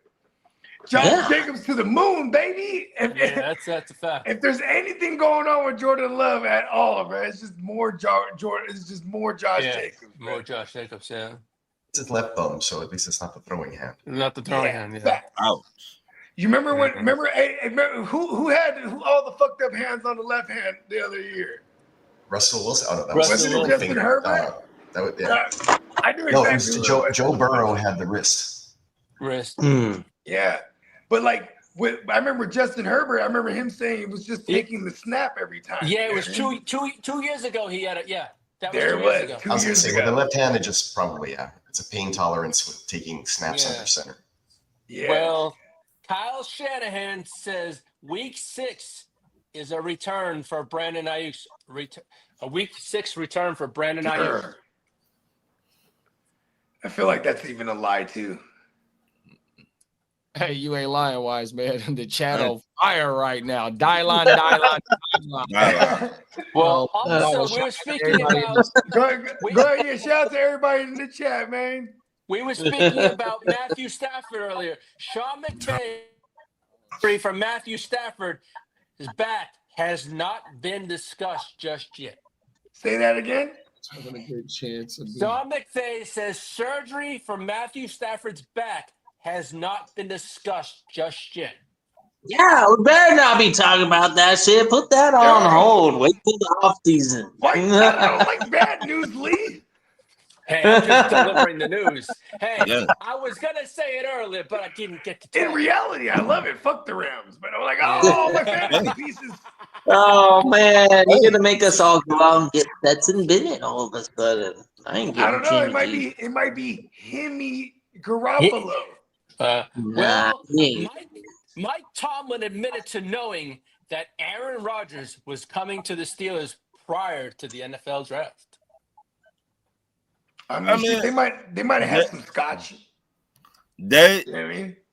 Over the years, they've been friends. They've been flirting. Flirting. Thank you. Over the year, like Aaron Rodgers said it a while back. Oh, I like the Steelers. I like their head coach. And so this like a long time coming. Right. He should have went. He should.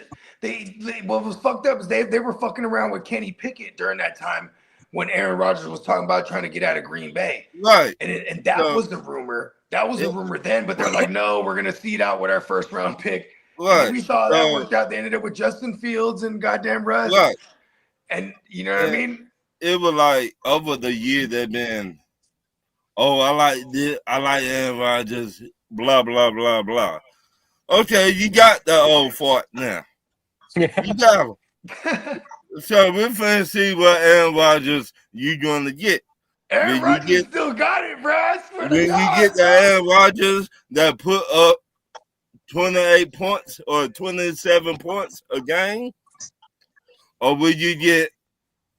And this is no shot at the Jets that Aaron Rodgers from the year before.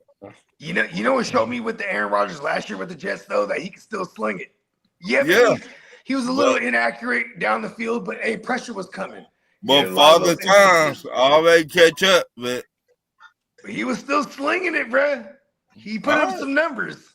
Yo, if Aaron Rodgers could celebrate the way he does in this Madden game that the clip I'm showing right now, he does like a triple backflip. Hey, that's ayahuasca, bro.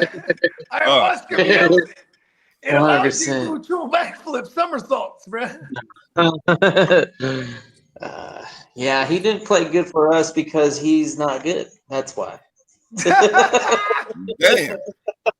Well, the Dallas Cowboys are still working out whether Joe Milton or Will Greer will be the backup quarterback to Dak Prescott. Oh, that's cap. Fuck Will Greer. Mm-hmm. Yes. Aaron Rodgers wasn't terrible. I give the Jets. He was slinging it. Everyone's terrible. What was it? Well, when you got Devontae Adams and Garrett Wilson, you better be able to get it in the area to let them catch it, because it's not him putting it in their hands a lot of the times. It's, them making plays. Was it Aaron Rodgers or was it the offensive line y'all had last year? Oh, the line was terrible. That's what I'm saying. It It was both to me. Aaron Rodgers came in with that cocky attitude of the shit. But your head coach last year did not give him an offensive line to block for him. So you see what I'm saying? I'm not taking no shot at the Jets, but come on, you got to think for yourself. If you want the product on the field to look good, fix the offensive line.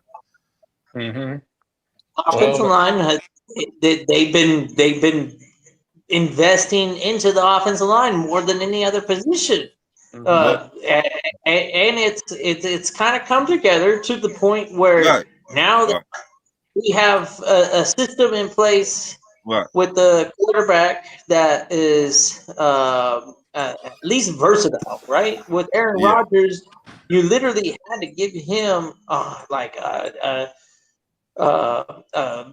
the full control, and you can't be successful. Aaron Rodgers is not going to go into any organization and win a football game. I can make a case. It doesn't matter even if Aaron Rodgers on the field, if he sees defensive alignments and he thinks that he can figure it out on the fly and beat an organization. What I'm talking about for a long time, I guarantee you that Aaron Rodgers, that faded a long time ago, and he hasn't been really a good winner. He sniffed the play. Here's my thing. Career. The last time we saw him as a winner, a bunch of fucking times. The last time we saw him as a winner, he was in Matt LaFleur's offense, and Arthur Smith. He's a Matt LaFleur disciple. He ripped his whole offense off and he took over for Matt LaFleur in Tennessee, and he's kind of just been running with this offense. So, like in my version, he does know the offense, and he should be able to command this thing day one. But it's not so hard when you got Devin Henry running for 1,000 yards in Tennessee. Yes or no? Yes, facts. Right. But I'm talking about. I'm talking about systematically. I'm not talking about the person. But Devin Henry was running over everybody. But back then, you had to lean on Derrick Henry. You had Ryan Tannehill. Right. You know what I mean? So, Aaron Rodgers to me is still one of the best QBs. Maybe physically he don't got it, but as far as running an offense, especially with a defense that could keep you in games, right? You know what I'm saying? I feel like it's really going to matter it's going to predicate on the run game, right? Because that's been Aaron Rodgers' success in when Matt LaFleur got there, they became a run-heavy offense. You know what I mean? They just were super efficient in the passing game, and he put up the monster numbers. Right. He was MVP twice. I'm not saying he's going to be MVP, but if they can get a run game going, right? I mean, and you got deep for what it's worth. I guess just DK. I mean, who else do they got over there? Well, they're trying to get Tevin. Oh, yes, you do have Jonnu Smith, who's also they're trying to get Scary Terry. They're trying to get Scary Terry. Oh no! You know, if they were able to do that, the latest news is that he's been hanging out with the ownership. Yep, it is. But I've been reading. This is news to me. Where were you at on this, Lee? What? I put it in a thread. Okay, I missed it. No, he ain't got there yet. He ain't got. We've been lighting it up, man. This motherfucker, we've been on fire today, bro. My bad, Lee. Well, it's all good. That's all the homies today, Robert. No, me, Lee. Well, a pair of fumbles got Lions quarterback Hendon Hooker pulled pause early on Friday preseason game, and it may have cemented Kyle Allen as the backup to Jared Goff. I don't believe that. Kyle Allen sucks. Yeah, I'd be surprised unless they make an actual move off of the Tennessee kid. I don't see it. No. Now let me get to the sad news of injuries. Hey, is Kyle Allen the one that been making Tesla go off? Oh shit. Yeah. Okay, I want Kyle Allen. You know, right? What would you trade to acquire Kyle Allen in a dynasty? I mean, it would probably be whatever coordinator he used to be with. It'd have to be the Detroit team. But like, what are you doing? If he's the second string, I give up a fifth or a sixth. Mm-hmm. Fuck it. Would you? I mean, we're talking about dynasty. Do you think you can get bench pieces and like actual like ancillary pieces that like might be bench pieces that would be valuable on the other guys? If I was making a trade with, I don't want to give up picks. I'm a rookie feed, man. I don't fuck around with like the rookie, like trading my rookie picks like that, man. So like if I can offload a lot of my team to get a piece, then maybe I will. I don't know if y'all went to any of the waivers, right? So I got one share of Justin Fields in all the leagues we in, right? Yeah. I got Adrian Martinez and Brady Cook everywhere else, 100%, just in case. Just in case. Break in case of glass. There ain't no other quarterback. They just Tyrod Taylor blurb just came out that he ain't. It might be. They hope for week 1, 100%. Oh, that's right. Oh, right. When you go dumpster diving and you find little quarterbacks that might have a chance to elevate to the 2 or the 3, even though the 3 is a break in case of emergency. But in that situation right there, you might got you a piece of gold, 100%. So there be certain little or Stetson Bennett. I got Stetson Bennett in one league that we in last week, 100% because he was the one I dropped him in. My mama. So it's what are you doing? Dropping quarterbacks. I dropped him like weeks ago. Oh, okay. When they were talking about he might not even make the team. Oh no, we got sad news. All right. Well, Dolphins running back Alexander Madison has a neck injury and he's kaput for the year. He's done. He's out. Yeah, he requires season neck injury or surgery. Sorry. Now coming out this morning, the Saints fear center Will Clapp suffered a serious foot injury that is believed to be season injury and requires surgery. What's his name? Season injury. What's his name? Will Clapp. What? Will Clapp. No, what? You know what? Hey, you got clapped. Wait a minute, you fell for it. I am the Clapp. Bro's name is crazy. What is that? Every time you said that, you fell for it.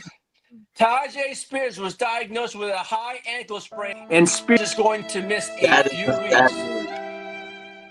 Yeah, go away, Spears. I love me some Tajay Spears, and that fucking hurt, man. I'm like, 49ers running back. That was 49ers 4th round wide receiver Jordan Watkins is expected to miss about a month with the high ankle sprain. Now, Tampa Bay Buccaneers running back Rashad White has a groin injury he suffered and is going to miss at least a few weeks, and he is undergoing additional testing.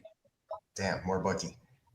Now, as for Packers wide receiver Jaden Reed is day-to-day with a sprained foot. Head coach Matt LaFleur said he's hopeful for week 1, but is concerned seeing him in a walking boot. Well, at least that organization. I think they got backups. They got enough hands on deck. As for the Texans, tight end Brevin Jordan, Peacock told us in the thread he's pretty much done for the year. which is sad. After this is his second serious injury, correct, Peacock? Yeah, second year in a row, he has a devastating knee injury early in the year. Yeah. Now, as for Eagles guard Landon Dickerson is week to week with the meniscus injury. That sucks. Oh, as for the Ravens, cornerback Robert Langeboom. Jump right into football activities with. Yeah. Ravens quarterback Robert Langeboom. So excuse me. Pause. I can't pronounce his last name. Longer beam suffered a torn patella tendon and will miss the entire 2020 season.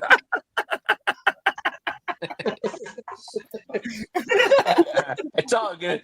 Now, as for Chiefs safety Devin Bush, he tore his ACL and he will miss the entire 2025 season. As for the Chiefs safety Devin Bush, what am I hearing right now? Is that a thing? Devin Bush is the Dion Bush. Oh. Dion. What is going on here? What did we just do? Predicament. Hey, I'm not trying to make this hard on you. I'm just listening. I know.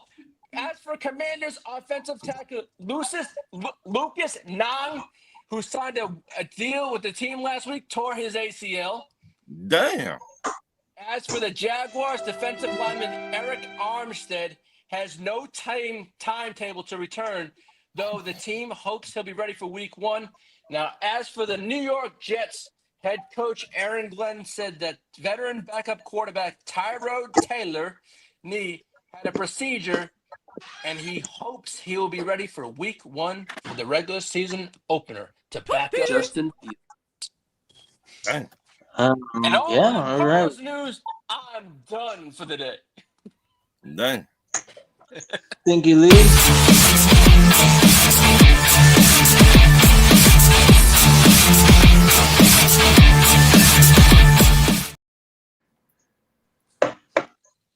Yes, the ear to the streets, everybody. Man, they're dropping like flies with all the ACL injuries. Allen is on fire today, boy. Yeah, I see Shout that. out to Allen. Big up to the homie Allen in the chat, man. Yeah, facts, Peacock. No Diddy, man. Boy. Somebody mentioned it earlier. The chat's going crazy. Shout out to Diamond Joe. He's a real one. Diamond Joe keeps it lit all the time. One of the playmakers. Shine bright like a diamond. Yeah. That's one of his many theme songs, in his actually. living room, shining up all those diamonds right now. Yeah, bro. Oh, yeah. We got the countdown. The countdown is real. Yeah. Ooh, tomorrow we're looking at a week away. Yeah. Boy, I tell you. Till I cause You know what I'm saying? Hold on, craziness. We gonna be there. Yep. Hey, Lee's gonna be the guy who's gonna telegraph our every movement. He's gonna be like, listen, we're over here. Now we're over here. Now we're doing this. Hey, you know what's funny? I just thought of this. Is Lee still gonna flood the chat even though we're right there with him? Right? Oh, yeah. We already know that. We got the alert. They don't get silent. We got okay, we're getting all the news. We don't silence the ears. We don't silence the ears. The ears is live, 100%. Where's the fucking earplugs, motherfuckers?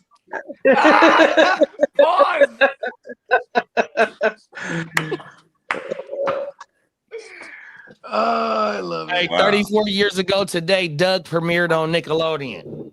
Oh, let's go. And the Nickelodeon is the ABC Doug. Fuck that one. I ain't fuck with the ABC Doug. The Nickelodeon Doug is the one, bro. It was weird. How come they had different episodes? I could never figure that out. I was like, how are we gonna have Doug on 2 different networks and show 2 different entire episodes? and act like they're both new, and then not show. Because in the other Doug, that was they were They had expanding the Doug voice verse. actors and everything. It was fucking wild. Same animation, Roger, but different voice actors. Roger was rich now in those versions too. Remember? Roger's family got rich somehow. Well, I mean, I thought he was rich. What, he wasn't rich in the ABC one? No, you mean in the Nickelodeon one? No, in the Nickelodeon one, there was one homie that was like fucking rich. I don't know who it was. No, that was Mr. Dink. Mr. Dink, the neighbor. Oh, he'd be like, Douglas, come here, Douglas. And you go next door, and then he'd be like, he would show him some shit. He'd be like, look, this is my new state of the art. Fucking, he was a baller. He just had all this fancy shit, and he'd be like, look at my new potato salad maker, and then he would explain how it works. He'd be like, very expensive, but that was his like little catchphrase, like very expensive. He had all the fly shit. Shout out to Mr. Dink, and even his house on the block was like a dome. It was like some other shit. You feel me? Yeah, it's weird. Was a baller, it's weird how they can do that. I don't know how they can do that and make a different episode for two different networks like that. Well, it's when you Back then. sell the IP. You sell a piece of the IP. For example, you have Fox for years. They own the X-Men property. So then Disney, back in the days, they buy Marvel. But then they had Disney XD, where they're showing Marvel. They're showing it was like a X-Men New Generation or some shit. It was like some cartoon. But Fox owns the X-Men property, but they're using all the one-off characters that aren't, of the ones that they own the full IPs for. You know what I mean? Mm-hmm. Same thing like with Spider-Man when it comes to the Marvel and the MCU. You know what I'm saying? So Spider-Man, he has his whole universe, and then Sony, who owns Spider-Man, or the majority of Spider-Man, I should say, but they own the Spider-Verse, so they do all of the Venom movies and everything else.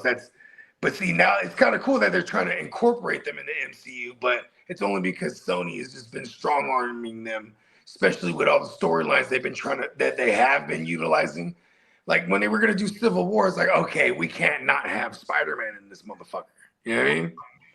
So then they're like, all right, so Sony and the MCU now finally did the fucking Far From Home and Away From Home or whatever, the whole Spider-Man. What is series. Spider-Man's role in the Marvel universe? So say like he's in a lot of those. Spider-Man's you couldn't have Civil War without Spider-Man. You couldn't have Endgame without Spider-Man, but they did that. You couldn't have the Infinity War without Spider-Man. They did that. You know what I mean? But then there's things like the multiverse war, the incursions. They were introducing that, and with the Kang shit, and they use Spider-Man to introduce that. You know what I mean? The multiverse. So explain why it can't happen without. Why is Spider-Man the He's the friendly neighborhood Spider-Man. Why does he bring everything together? That's why you need him. You really need him because he's a draw. Yeah, but like, wouldn't I guess in Marvel, like after Superman, I'm sorry, like or not Superman, Superman. Get it together. What the fuck is the Marvel guy that's like Superman? Is there any of them like Superman? Like Superman? My problem is that I've been in the Fortnite verse for a little while, and they've already fucking conglomerated and been together for like 6 years. They've already and started doing all this fucking weird shit, this MCU stuff. I feel like did the Fortnite hijack everybody's intentions and say we're starting this. Fortnite's been in the zeitgeist for like over 10 years at this point now. Is that what we're Well, at? here's the thing about Fortnite. Fortnite's so deep into the Marvel universe that Galactus, right, has already eaten the fucking planet once. Like he's already came over to fucking like eat it, and then they fucking fought him and destroyed him. Yeah, I'm pretty sure in the multiverse he's eating hell of universes, or whatever, planets and shit. Yeah, you know what I mean? Yeah. That's what he does. He's Galactus. He sends out and, Silver, and, he and sends out Iron Man was Silver the Surfer one that to was go scout for him. Right? And So Iron Man Silver is Surfer more, finds a joint and he swoops in and eats that motherfucker. Marvel. I work for Disney, but I am not a superhero buff. Sorry. No, it's all good. We forgive you. Don't let it happen again. Iron Man, is he the one that fucking beats Galactus? And I haven't even watched any of those fucking Marvel movies. No, they didn't. They just barely put in Galactus right now. Galactus is a Fantastic Four heel or a bad guy, or a baddie, whatever you want to call it, big baddie, whatever you want to call it. No, Galactus is misunderstood. I know. He is he's a necessary spoiler alert. Spoiler alert! In the new Fantastic Four, he is the big baddie early. One of them.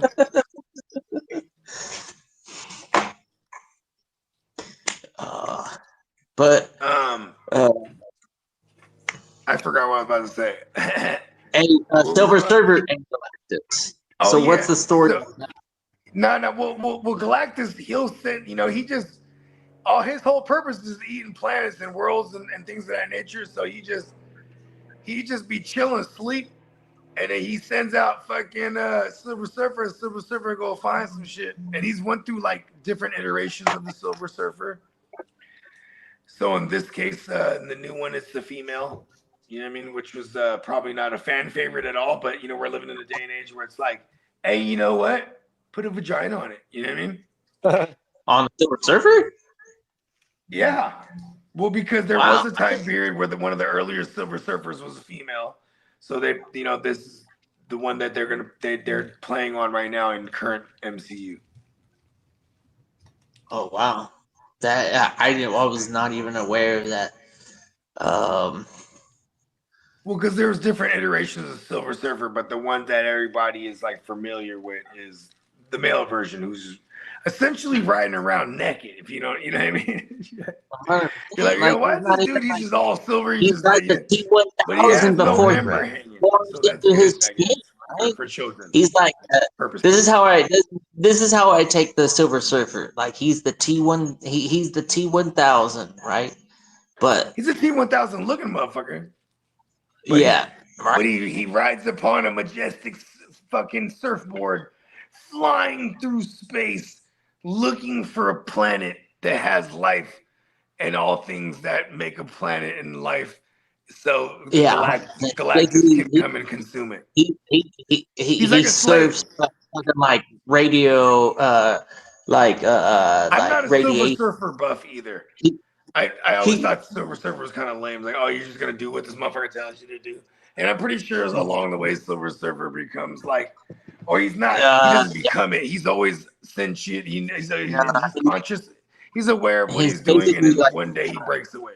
I'm sure. Yeah, he's like one of the meta. He's one of the in the Marvel in the MCU in the metaverse. He's like equivalent to like a Magneto. He's a one of those like. The mutants that what's the elite mutants? Well, he's not a mutant. He's a celestial being. You know what I mean?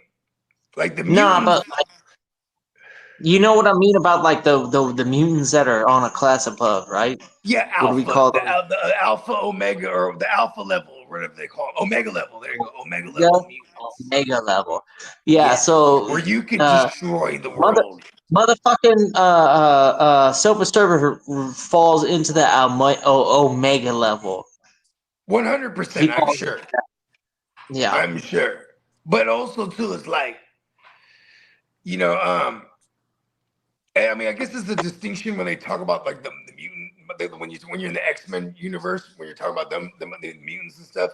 That's the distinction for the most powerful ones, right? But see, there's the ones that can like reach they're the original Marvel crew, right? Well, you have to, like when it comes to Marvel Magnificent Mutants or whatever the fuck it was, the Marvel's Magnificent Mutants.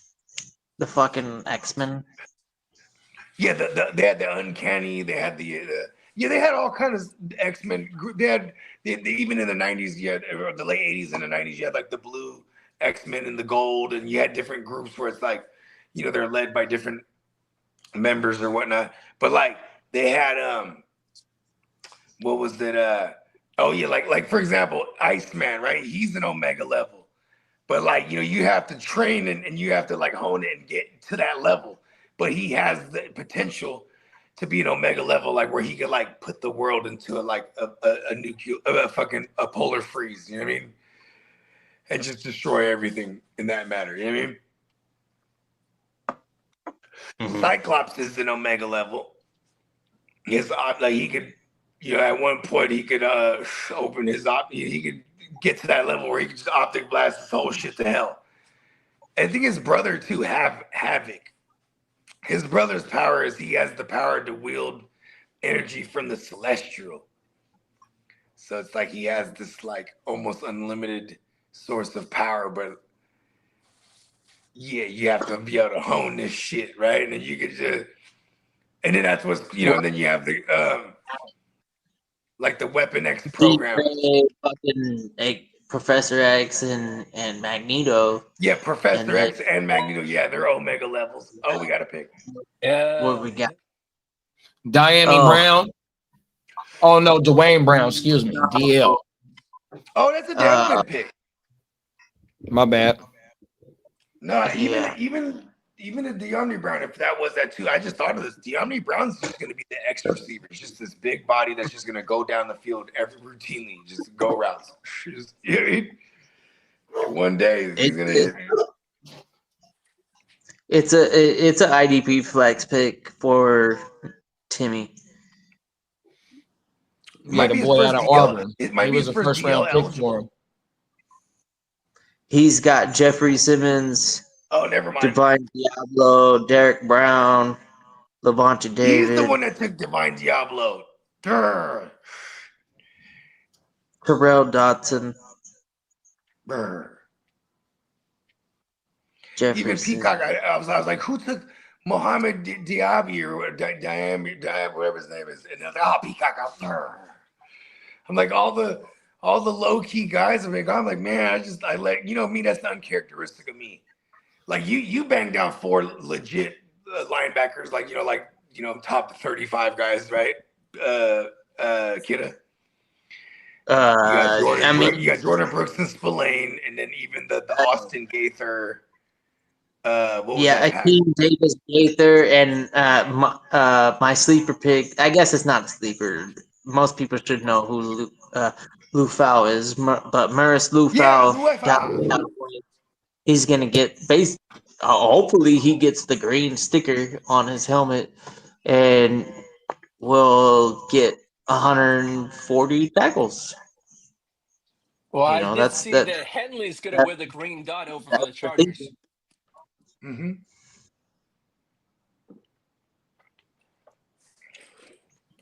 I got your man Colson. Come on, Lee. What you want for Junior? I got your man Junior. I don't know. Where are we talking? Where do you have Junior? I got Junior Colson, bro. Where? Where is the most? 32. In the 32. I ain't getting in the World War 32. Come on, man. Gotta go that far. All right, we'll see. Got Will Disley over there too. Walt Disley. But I'm not gonna go the Charger way. I'll have you know Walt Disley created such films as Pinocchio. We'll send him to Kidda. He's a Walt Disney man. Walt Disley.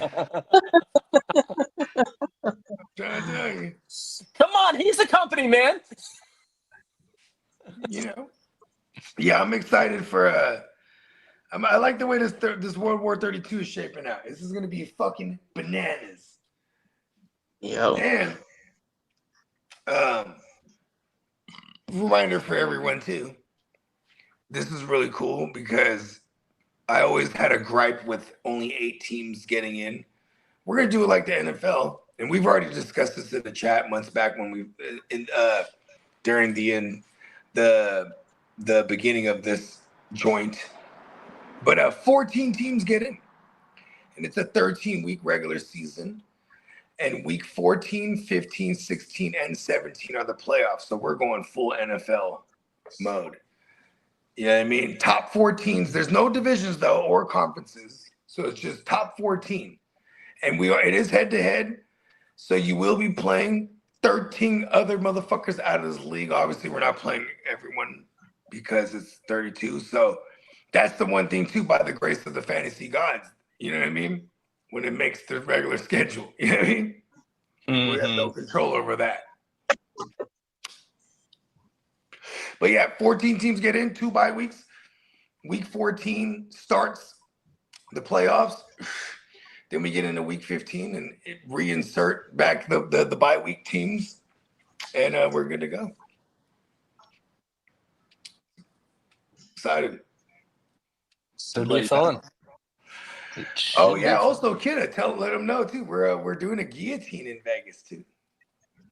Oh yeah. Saturday morning. This is what we're aiming for. Saturday morning. Before I know the East Side League draft is something that I definitely am committed to. Brady Champ, ain't that right, Bones? But yeah, that one I think we're shooting for like 2 or 3 o'clock on Saturday. So you know what I mean? Anywhere from 10 to 11, that would be dope. We do a fucking guillotine. Between we start around 10 or 11 Saturday. Let them know how a guillotine works. Let them know the specifics on. So have you? Because I know you set it up, but did you go through the format, like the what we're starting and all that? Because I don't know that. All right. Yeah. Okay. So what we've got is we're trying to set it up to get 18 teams, and so we've got 18 weeks, right? 18 teams.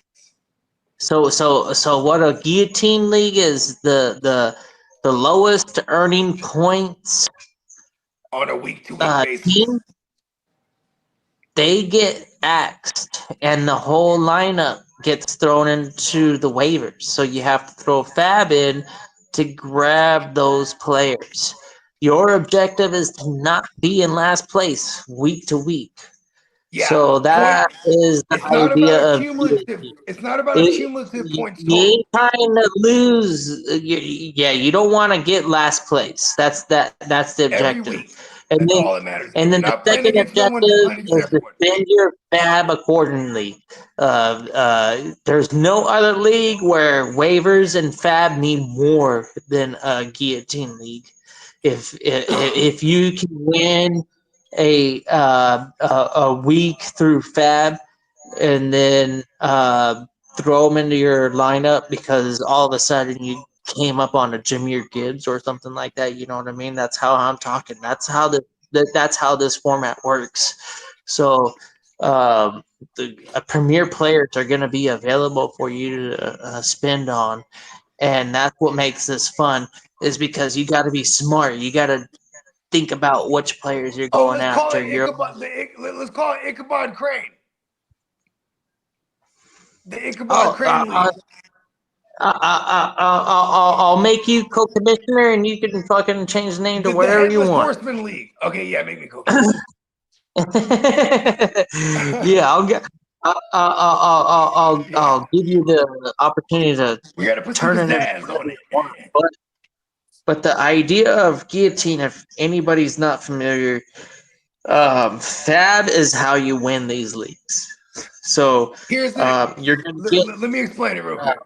The way that I gave us 777 because we doing this in Vegas, baby, and the 777 is a jackpot. So we're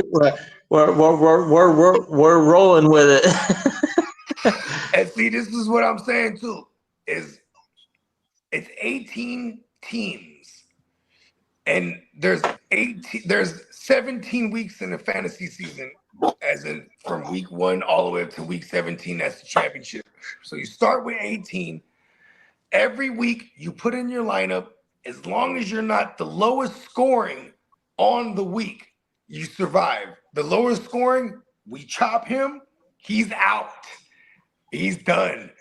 And all his players go to the waiver, and now you get a chance to replenish. because you're a survivor and it's all fab. Now, with that said, every week it goes so forth. You get down to week 18, there's only 2 remaining, and it's winner takes all. I think we're gonna go with $25 just to assure that we get this filled up. Well, I would love to go 50, but you know what? We'll go 25. Yeah, that's what Minnesota did. Hey, that's what Minnesota Den said. He said he won't in, and what's the buy-in? Yeah. I didn't know what it was. I know I sent out a mass invite for the $50 on one of our chats. It's 50? It's 50? I'm with it. It's 50 then. Yeah, because what were we talking about? 50 times 15? That's 18 times 5. 540? Let me do the math. So 8 times 5, 0, 4, No, 5, 9. It's $900. 1,000. That's 9 smackers. Yeah. Yeah, I mean that's a great fucking addition to your fantasy season, man. Like this is one of those man conquers the entire mountain. The guillotine league. What's cool about it is that it's different from all your other ones. You're gonna treat it different. There's a different objective week to week. You almost have to draft to assure. Like you almost have to look at week 1 matchups and be like, all right, this is what I'm safe with week 1. Well, that's what it is. I don't care if I lose. I just don't want to be last place. No, there is no heads up though, so no one loses except for the lowest score. Right.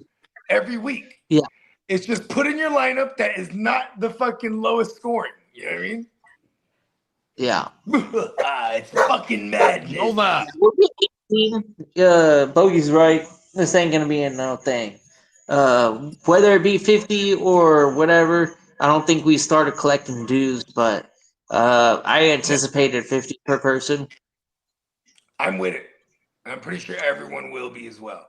I just we got the Cricket Cricket Commission in the building, and what's up, Cricket? Minnesota Den said send him the invite, bro. Yep. 100%. I'll get it your way right now. Look at that. Yeah, and I think we even got a board already for it. We ordered a board for it. It's not a fancy schmancy one. It's a guillotine board. Well, what? Yeah, 100%. I have a board for this draft specifically. If for some reason it doesn't happen, which I don't think it will, but if we can't get 18 teams and we want to do it regularly, then I'll be able to do any type of league. But I've got a 20. No, we're doing a guillotine. 20 team, 30 round belt motherfuckers board. is getting slayed. There will be only one. With all. Listen. We got varieties. You come to the dojo of the GWN. There's definitely different fighting styles. You know, Bones and died in every fighting style. Mary? All right. I'm trying to tell you.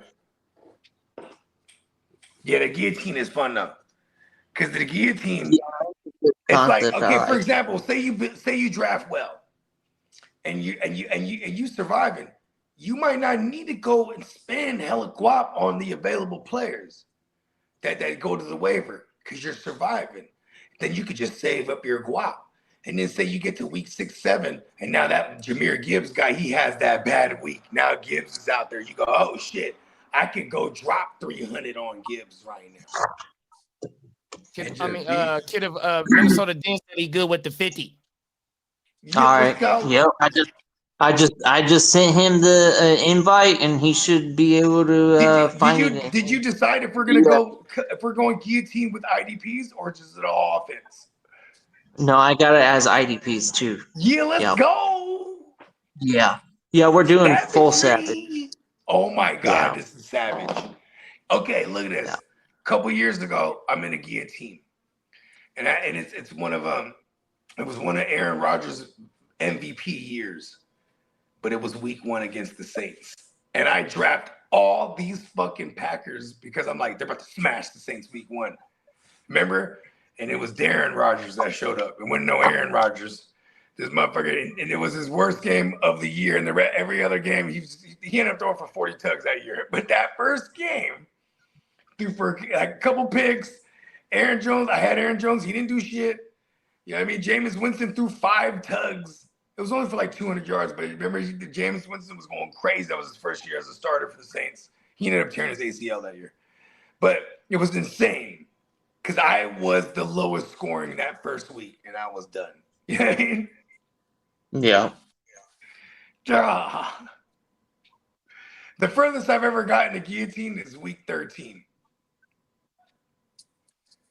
So yeah, this is one of those marathons for real. Everybody versus everyone, and we're gonna and there's only literally one.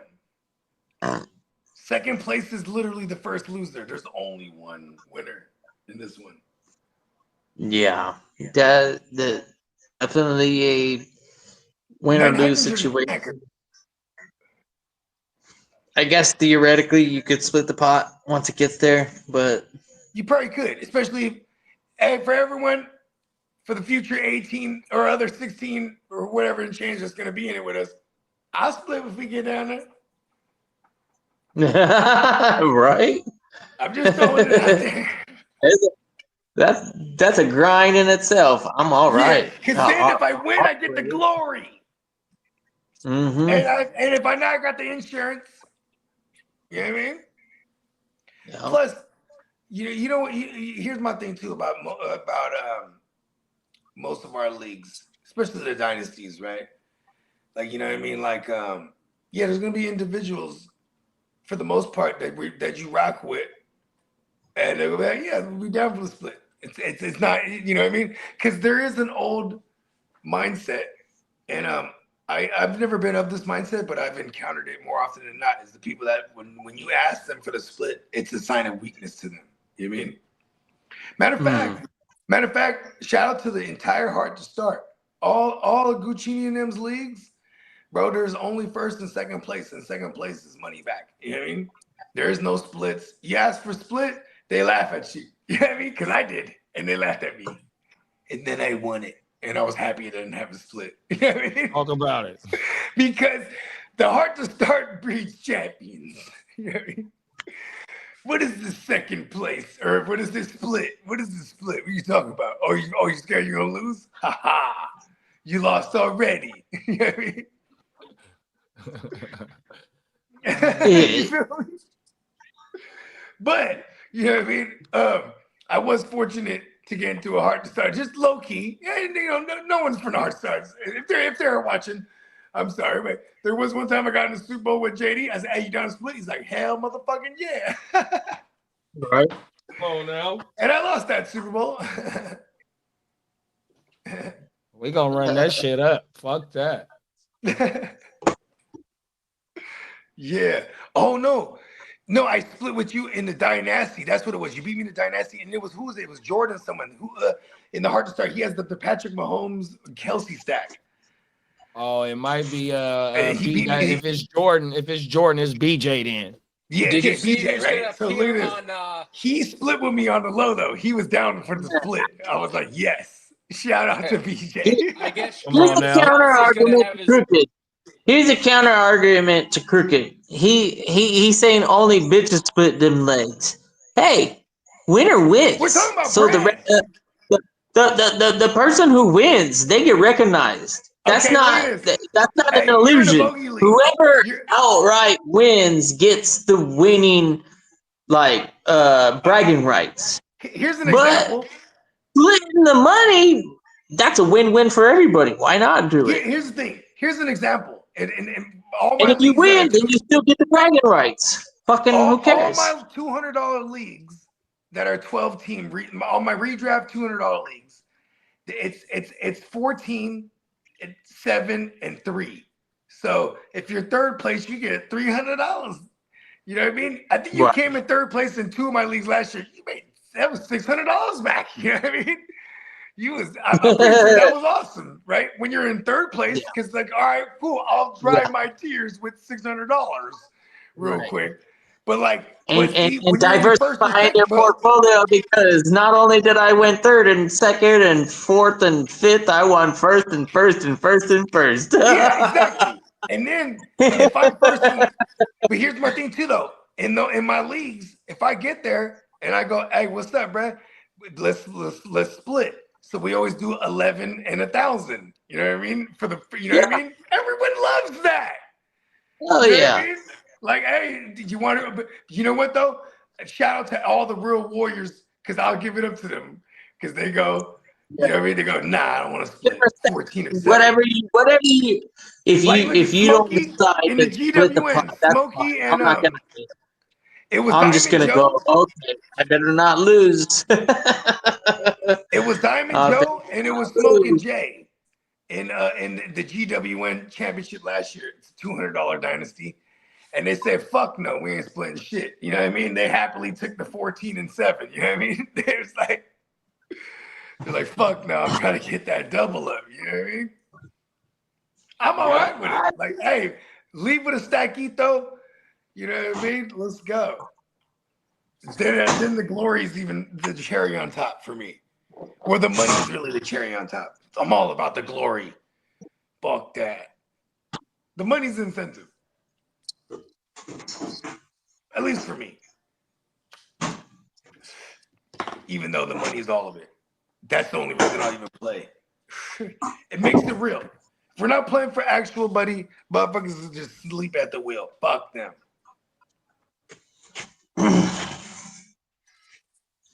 Yeah, it's all about making it fun, though. You know, you don't have to have a high stakes league every single opportunity you get to play fantasy football. Like we're juggling $50 leagues. We even talked about it in this conversation. We were even talking about $25 leagues. You know, whatever you can do to make your NFL season fun. Fantasy football is a way to do it. There's not only do you get guillotine leagues, they have vampire leagues, they have all sorts of different style non-traditional. I remember one time Peacock was in an upside down league where you have to be the lowest scoring, you know what I mean? On the week on purpose. So it's like you're starting other, you know what I mean? You're starting some motherfuckers, you know what I mean? You're like, all right. Yeah. But I think there was some kind of way to, like you just have to like for me being patient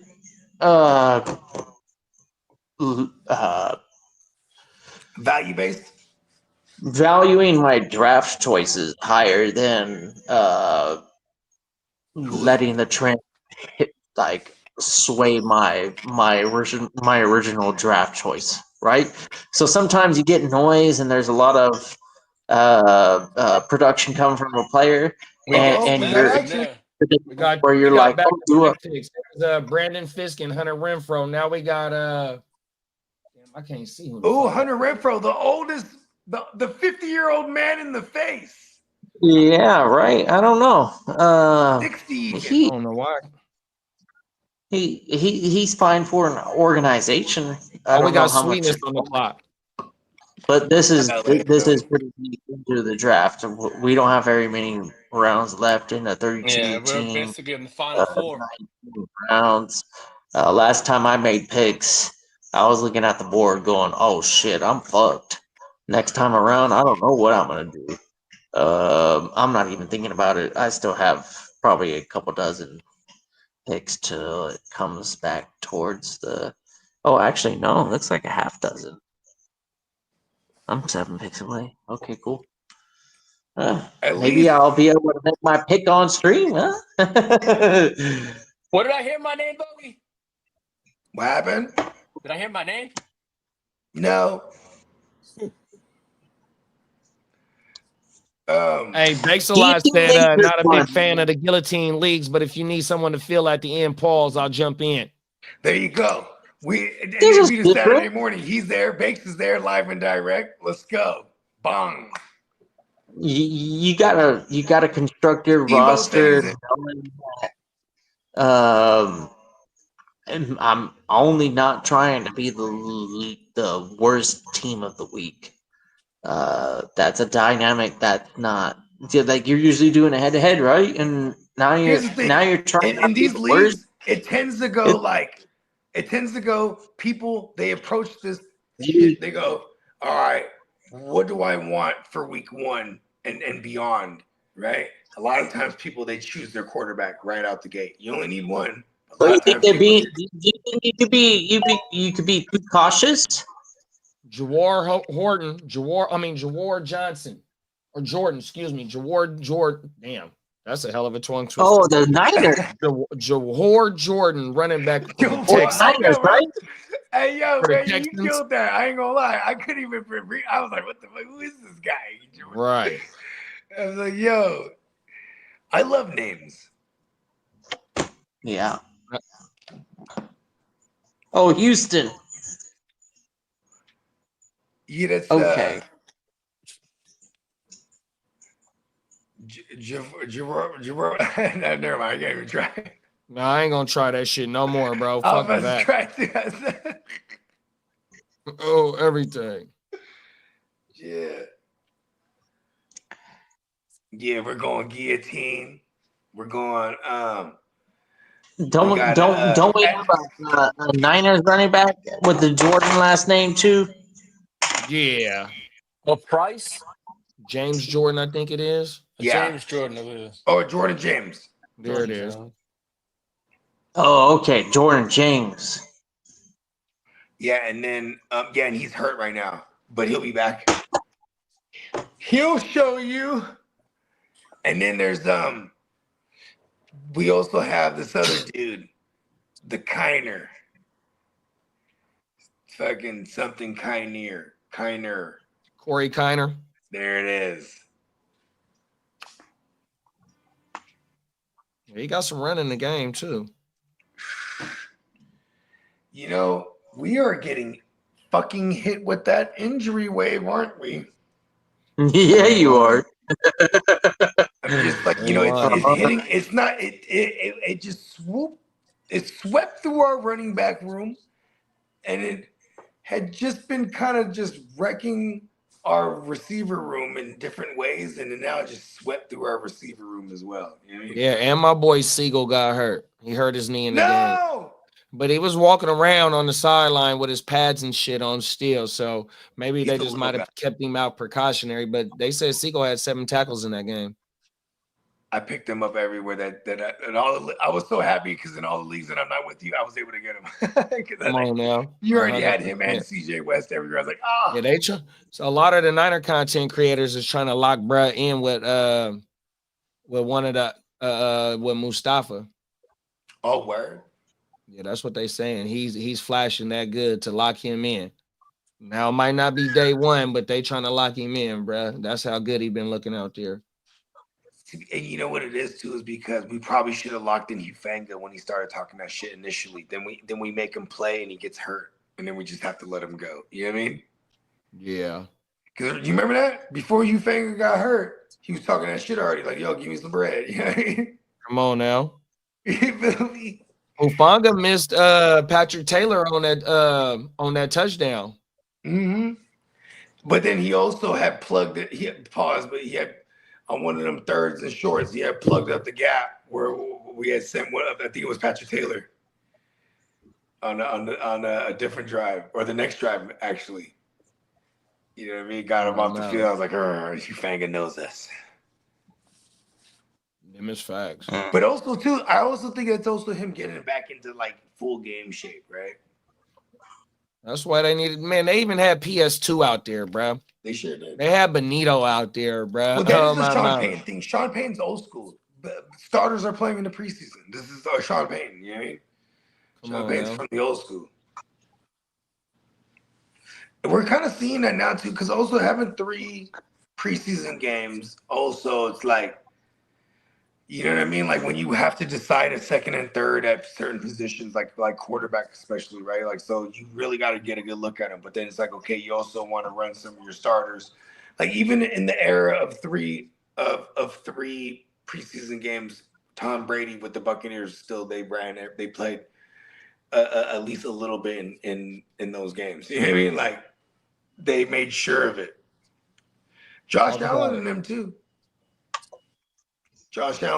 Usually this is the first year, but he'll probably play. I mean, this is the first year, week 1, so he might get in there week 2 or 3 just for like a series real quick. You know what I mean? But Because also Sean McDermott, same thing, old school. You know what I mean? These old school minded guys. Zach Taylor. Zach Taylor said, "Fuck that. Kind of slow starts. We're starting. We're gonna run some of our starters. Joe Burrow, you're in there. You're healthy. You know what I mean? Chase, all of them booms. It was awesome. You know what I mean? You know what's crazy about that? Hey, Joe Burrow just shot up in everyone's shit just because just the fact that we saw Joe Burrow. You know what I mean?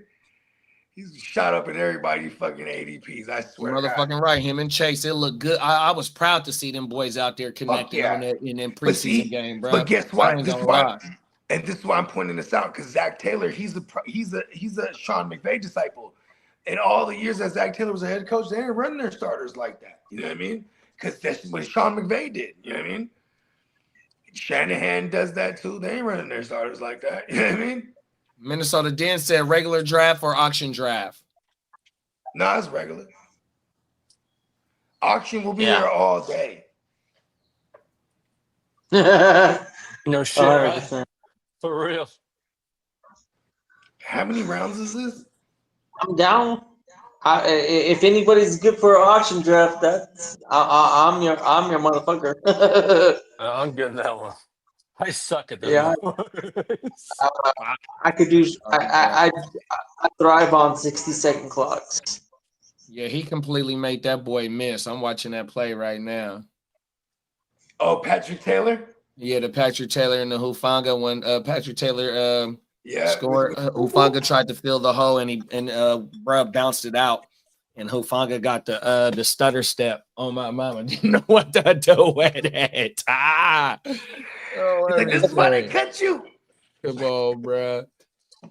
No, that is just one play, but I was just proud to see that shit though, because I was on some of their starters. You know what I mean? Mac Jones let them boys down there 100%, and we got Mac Jones, and our second string defense got off the field on their first string offense. Let's go.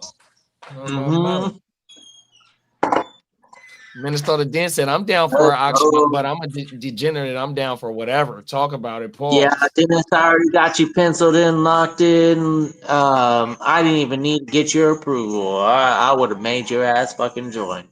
I would have sat your ass down. Dennis, you're playing fantasy football with me. I don't care what you say, but it's happening. And you would have been like, "All right, brother, it's happening." Dennis is a good dude. I love my time with Dennis. That shit is fun as fuck. Talk about it. Yo, only 9 days, right? 9 days till Vegas. Right around the fucking quarter, dog. That shit is crazy. It's gonna be lit. Man. I don't even know what's going down that first night, but I have a feeling right underneath us is Ellis Island Casino. I know that the strip is a draw and it's an attraction, but Ellis Island Casino, I feel like we got a good opportunity to win in there, and they got good food. What's not to like? Oh no. Yup. Dennis, you already know tradition. Going over, hanging out at the layover in Vegas airport. We've been fortunate to run into the same employee each year, and I'm always eager to see him if he is there, because he's a cool dude, man. He's another DJ, man of the music, man of the tunes. He's talk cool about dude. it. Keep the party lit, man. On my mama, they get paid to keep the party lit. That's how it starts off too. And I think the second time we explained to him, because the first time we ganged up on him and it was a good time, but the second time we pull up and he recognizes us and he's like, "Oh wait," and then we start rolling into like a deeper conversation of like, and then it registers, like first time you could tell him like, "Oh yeah, we're here for fantasy football," but you know, it goes over his head because it's a 365 operation. So homie's got to live every day. And second time around, though, he was like, "Wait, this is." He recognized us, and we gave him the information to check us out because he's also a football fan. But shout out, dude, man. I wish I knew his name, but even if I did, I don't know. I probably shouldn't shout it out to him. But yeah, that's federal. Shout out to Vegas. Vegas is a fun time. That's what it's about. 9 days. 9 days from now. That shit is right around the corner, dog. You ain't lying. Thanks. I know Bogey's supposed to be and you, right? You're supposed to be getting there on Wednesday. Wednesday, I think you said Wednesday. Yeah. Yeah, I get there on Wednesday too. Yeah, and you'll have to be patient. Wait for the crew. No, facts. We'll be pouring in on that Thursday for sure. It's gonna be lit, bro. Friday, Saturday, for the whole weekend. This shit finna be lit, bro. Right? Yeah. Yeah, it's going down. You know, I gotta start thinking about schematics too. I was like, okay, I didn't think to ask if they got like knives and shit for like preparing shit. You know what I mean? I'm pretty sure if they and everything, because I'm like, oh my bad, I got the wrong board up, y'all. I'm fucking up. My bad. No, all good. I didn't even know. Wait. I thought it was 30. There we go. Okay, my bad. I'm burnt. Viking Kid will be in Vegas tomorrow, man. Oh wow. Man. Oh, he's just skipping Houston now. He's like, screw it, I'm going straight there. Yeah. He's a savage. He's gonna go over there and he's gonna throw some dice. Let's go. I hope he wins big. Win big, they comp you shit. You know what I mean? Facts. Supposedly the casinos off strip, they offer a little bit of a higher winning odds. So, of course, for example, like you're on a table on the strip, and it says, "Hey, for craps, it's a 3-2 on this win right here," and then on a probably like just a mile off the strip, they increase the odds for the win. So yeah, Fremont Street. The dollar goes further, a little bit off the strip than it does on the strip. And that's for those like dealer type of like the dealer versus player hands. I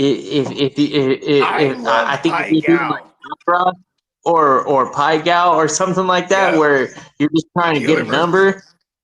Yeah, those games are tight. I love those games too. Yeah, because you don't really, you literally don't do anything but put the money down. Yeah. Because with Pai Gow, it's because they're gonna make the best set of poker hands with 2 cards on top and 5 on the bottom. You know what I mean? Yeah, and in Baccarat, you're just trying to get 9, right? Just 9, yeah. Shout out to all my Vietnamese. They call it Lucky 9. Same shit though. And then, but Vietnamese version, they have like if you get 3 paint, that's an automatic win, like type of shit. But they don't have that in Baccarat. But Baccarat is the shit. Same thing. But we're just trying to get to Nina. You feel me? Minnesota Dent said Brad got the itch. The sportsbook also, that's the cool thing about Vegas. You get to put all those like prop bets and pretty much get creative. Shout out to Viking Kev. He put last year when we were there, Viking Kev put, I don't know how much he put, and even if I did, I wouldn't put it in business out there, but he put bread on the Eagles to win it all. They won it all. You know what I mean? So He's gonna go cash that ticket first thing, I'm sure. Yeah, 100%. Mm-hmm. Yeah, and they were getting pretty decent odds last year because they were coming off of a shitty season as far as a one and done in the wild card against the Buccaneers. And they were, and you know, they were like the 2 seed Eagles, you know what I mean? Or 3 seed, whatever it was. Excuse me. Yeah. Who we got this week on the docket for preseason? We got Thursdays again?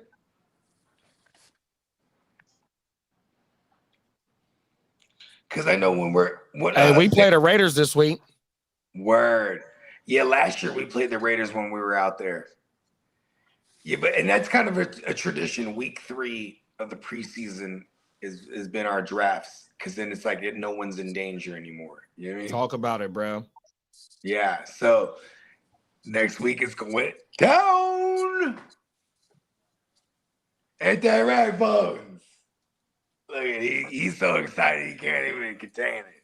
He's speechless. He's at a loss for words.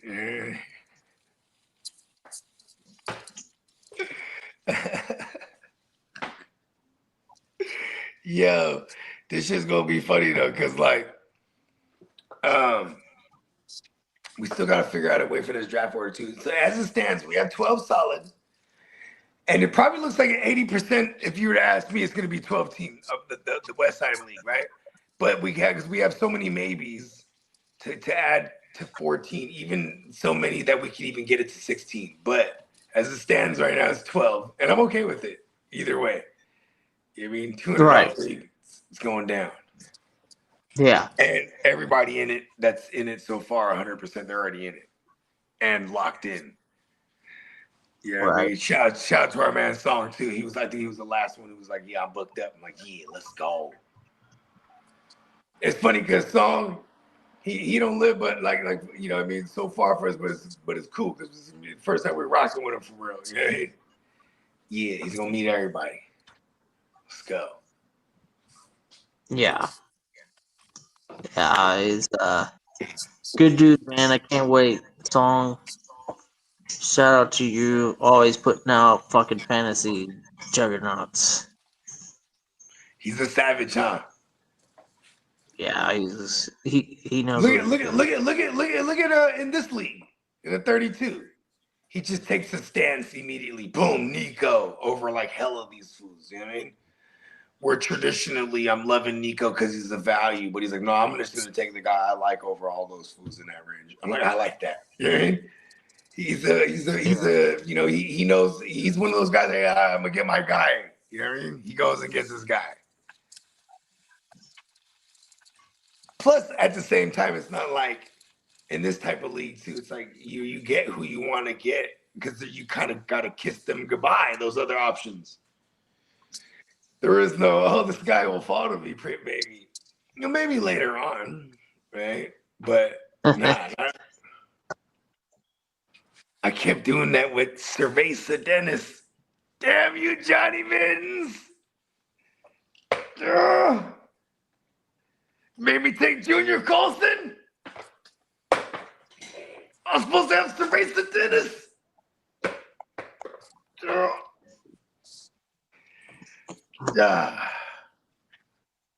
He better ball out still, though. I have him everywhere. He's gonna rock the green dot in Tampa. That might be badass. It was for years with Devin. Actually, what do they designate Levante David over there? What do they designate him? Yeah, is he the MLB over there? Oh yeah. Wasn't Devin White the middle linebacker over there for years?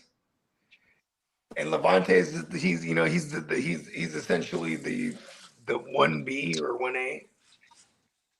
No, I mean you're talking the only people up the middle would be Yaya, And then, but he's on the line of scrimmage, like off the ball. Yeah, it's Levante David. Yep. Yeah, off the ball.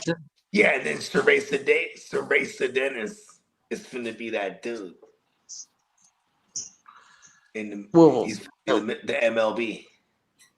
Yeah, he's gonna get the immediate playing time. I know, and if he plays well, he stays there because Todd Bowles does. He is quick to, because KJ Britt got his shot. They switched off to Dennis, and Dennis got a season ender. And then they just had woes at that inside linebacker position, period, outside of Levante David the rest of the year. It just really doesn't matter too much. Like having a capable body that knows how to play football and man zone, that's all we're really asking out of that role. So Levante David, what he brings is the ability to shift. So pre-snap stuff, Levante David is probably a tier on his own right now. And that's where he's the most valuable, is that pre-snap. And then athleticism of other players, whatever, seems to be working. Tampa Bay's made the playoffs. And whether or not they step up and move on to the next. I love that the spirit of Bruce Arians is still there. They just want to throw that. Probably more than the safeties. So I think the safeties aren't the ones that are holding them back from deep into the playoff run. But the defense does help them at least get there. It's not a terrible defense. You're Antoine Winfield back, right?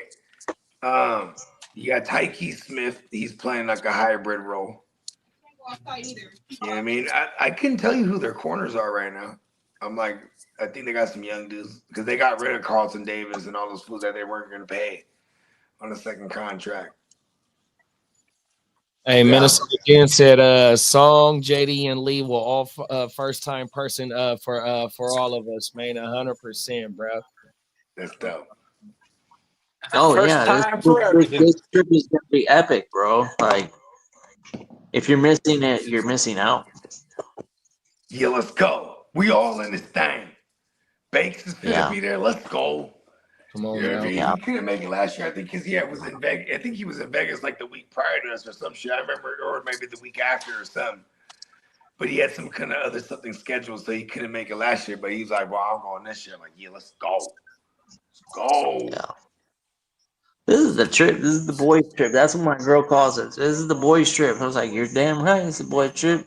So I'm rolling in with all sorts of intentions of having a good time and winning these fantasy leagues. Yeah, we're trying to we're going to war.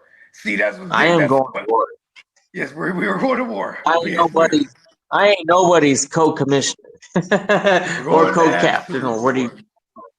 You know, you know what's funny? You know what's funny is they try to knock my reigning title right now. Some of the not even some of them, like the East Side League members, they go, "Oh, well, yeah, this other guy there," and we're referring to Derek. They're like, "Yeah, and then he had this other guy," and I'm like, "Who, Derek and Kidda?" I'm like, "Kidda was on the couch in a cocoon." And then I go, and I'm like, hey, Derek. I'm like, every time I made a pick, Derek will pull me to the side.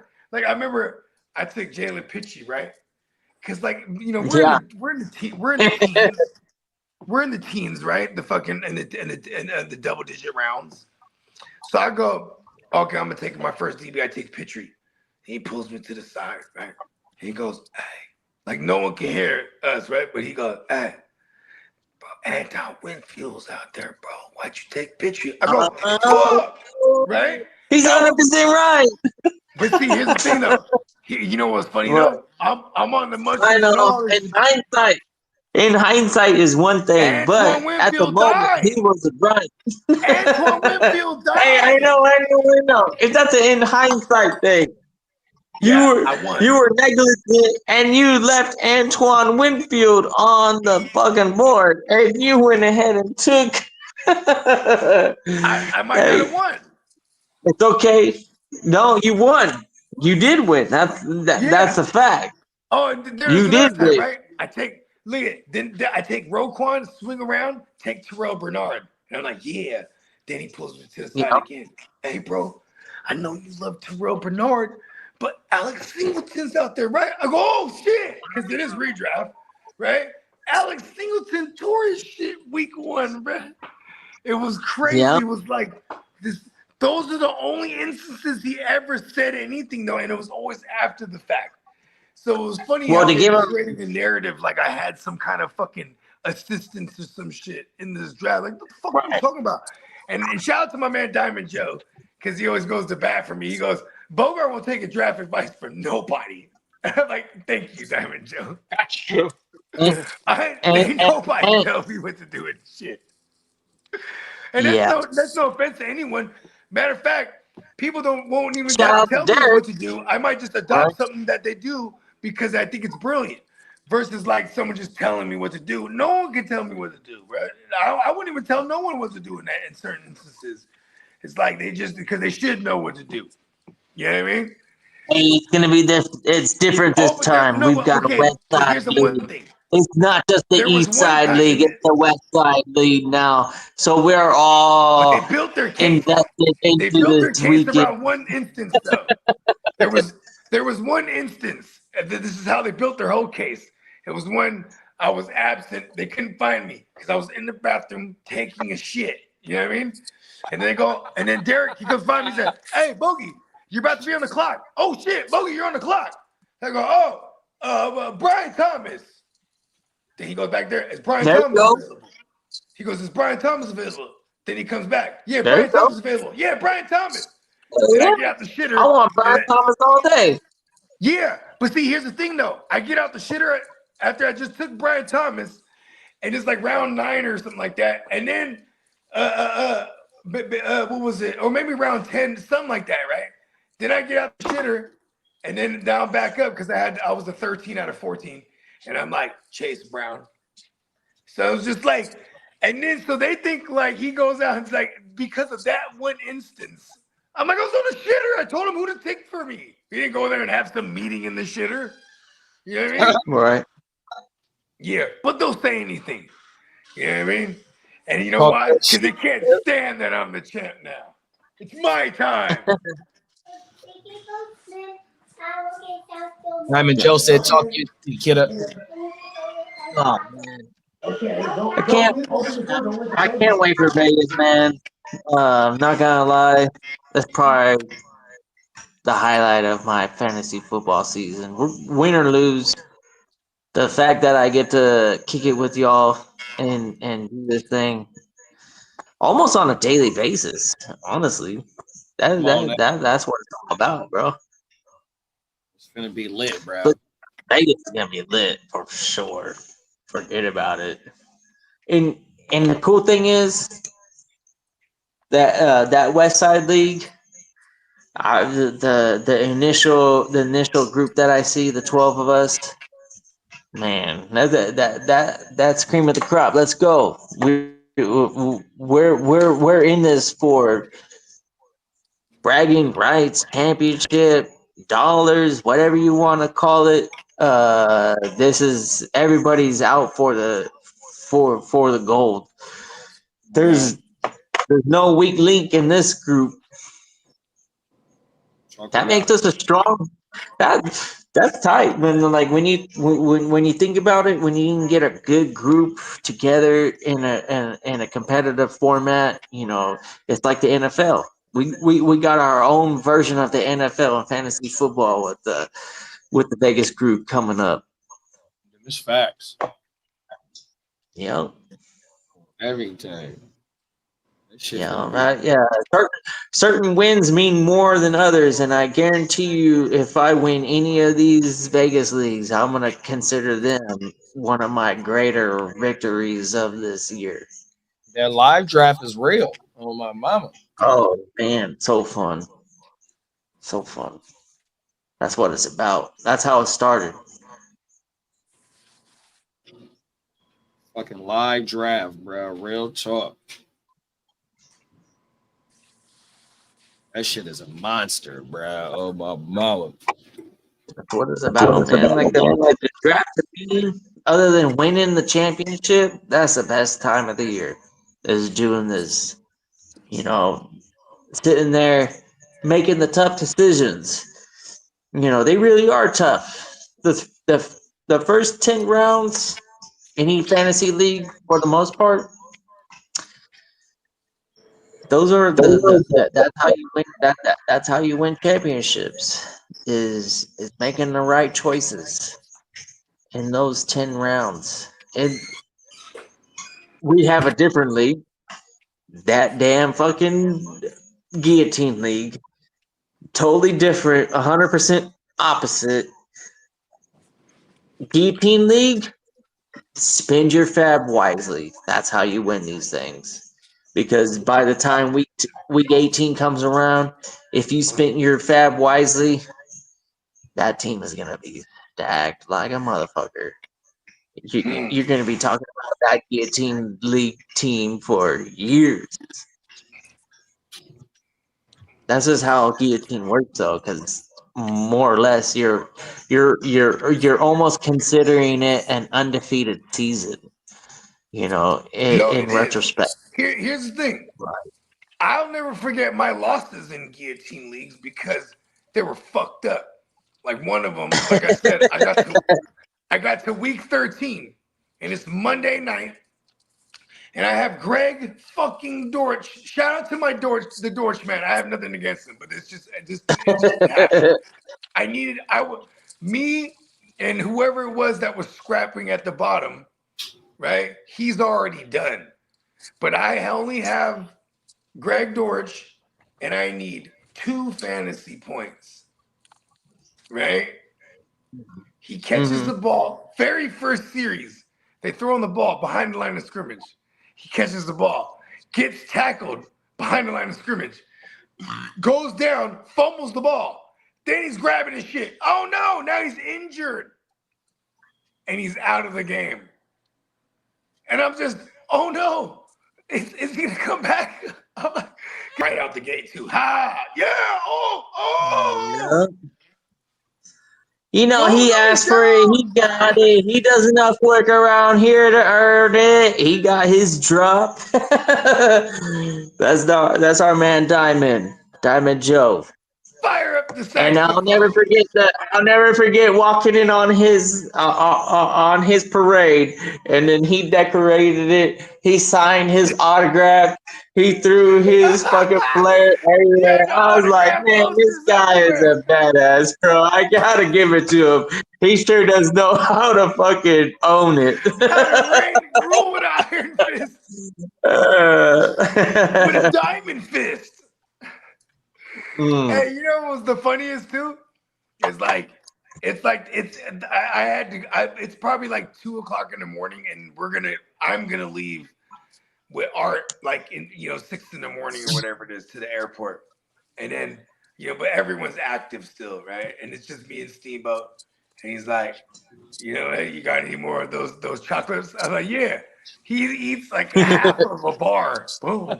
He's like, I'm gonna start cleaning now, and he's cleaning up all these diamonds everywhere. These, you know what I mean? Those diamond things that he put everywhere. He's like, everywhere. He had to clean all of it because they were everywhere. You know what I mean? He's like, let me get a jump on cleaning it, and then that's all I'm helping him. We're cleaning up all these, and it's funny because remember the fridge didn't work. Oh, so check this out, kidda. So the one we had last year. So we're going to have the same exact one, but we're in the other version now, the 8th floor. And this one. Okay. Yeah, and so it's the same model, like layout, but then Steamboat was like, yeah, this one's super Vegas-y. Because they're all Airbnbs, you know what I mean? But he's like, this one's super Vegas-y, like the carpets and the whole thing, it's all decked. You know what I mean? I'm like, yeah. West Side League shit. You know what I mean? Yeah. Set the precedence. You know what I mean? Psychedelics is going down in that motherfucker. I'm trying to tell you. Yeah, it's gonna be some. I ain't worried about it. You know, we're gonna get we're gonna have a Kid in the kitchen, man. Oh, there it is. That's a stream right there. Fuck yeah. Kid in the kitchen. Yeah. Yep. Yeah, we're whipping something up, B.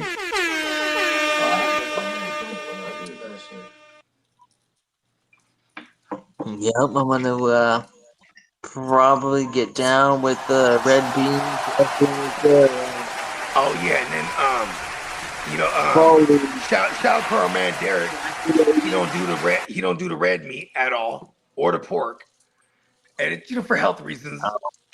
And yeah, he goes, but we need to get that fried chicken from that one crispy joint. I said, oh, okay, we're gonna do it easy, cause I want that too. I'm like, yeah. Shout out to Crispy Crunchy, the Filipinos out. You know what I mean? We got our hat in the fried chicken race. You feel me? Hey, we got one. We got a few actually. Shout out to Jolly Bees. Yep. Jolly Bees goes crazy. I almost want to get Jolly Bees just to show Derek. Listen, we got all kind of, we got different hats in the race. B. Yeah, Vegas is a motherfucker when it comes to like food options. There's a lot of options. It's sometimes hard to make the decision. You ain't lying. And really go with it.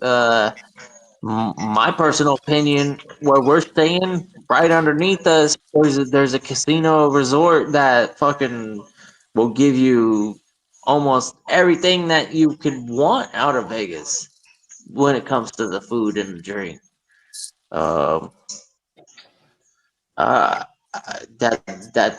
That's just something that I had come across, not necessarily speaking from experience, but the further off the joint, the strip, they got certain rules and certain, I guess, payouts.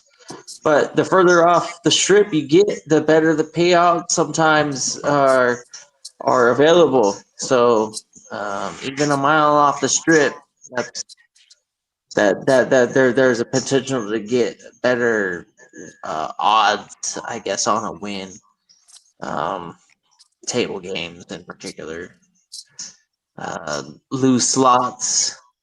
That I have no idea what the slot game is, but for table odds, you can get better odds in certain casinos than others, and I'd say 99% of the off-strip casinos will give you a better winning odds on roulette, blackjack. Usually the closer to 50-50 baccarat. All of table games that are almost close to 50-50, yeah, they'll pay out better off the strip. Because you can't give the fucking advantage to the player, not a single bit, So Vegas strip casinos, they're probably looking to give you a third benefit. So if you win 3 times, then you double your money. You know what I mean? That's what I mean.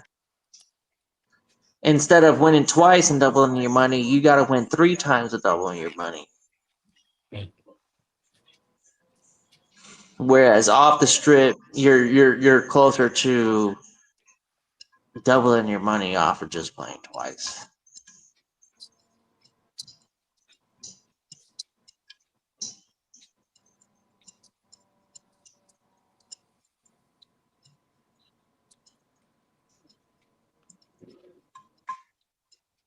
And the sports book, because it's pre-NFL, pre-week win, you're gonna get all those key prop bets, and you can capitalize on anything that you might hold as an advantage from that. Like the homie that fucking bet on Philadelphia. I don't know what he won, but he won something. That's for damn sure. and you can only make those bets in Vegas sometimes. So good on him.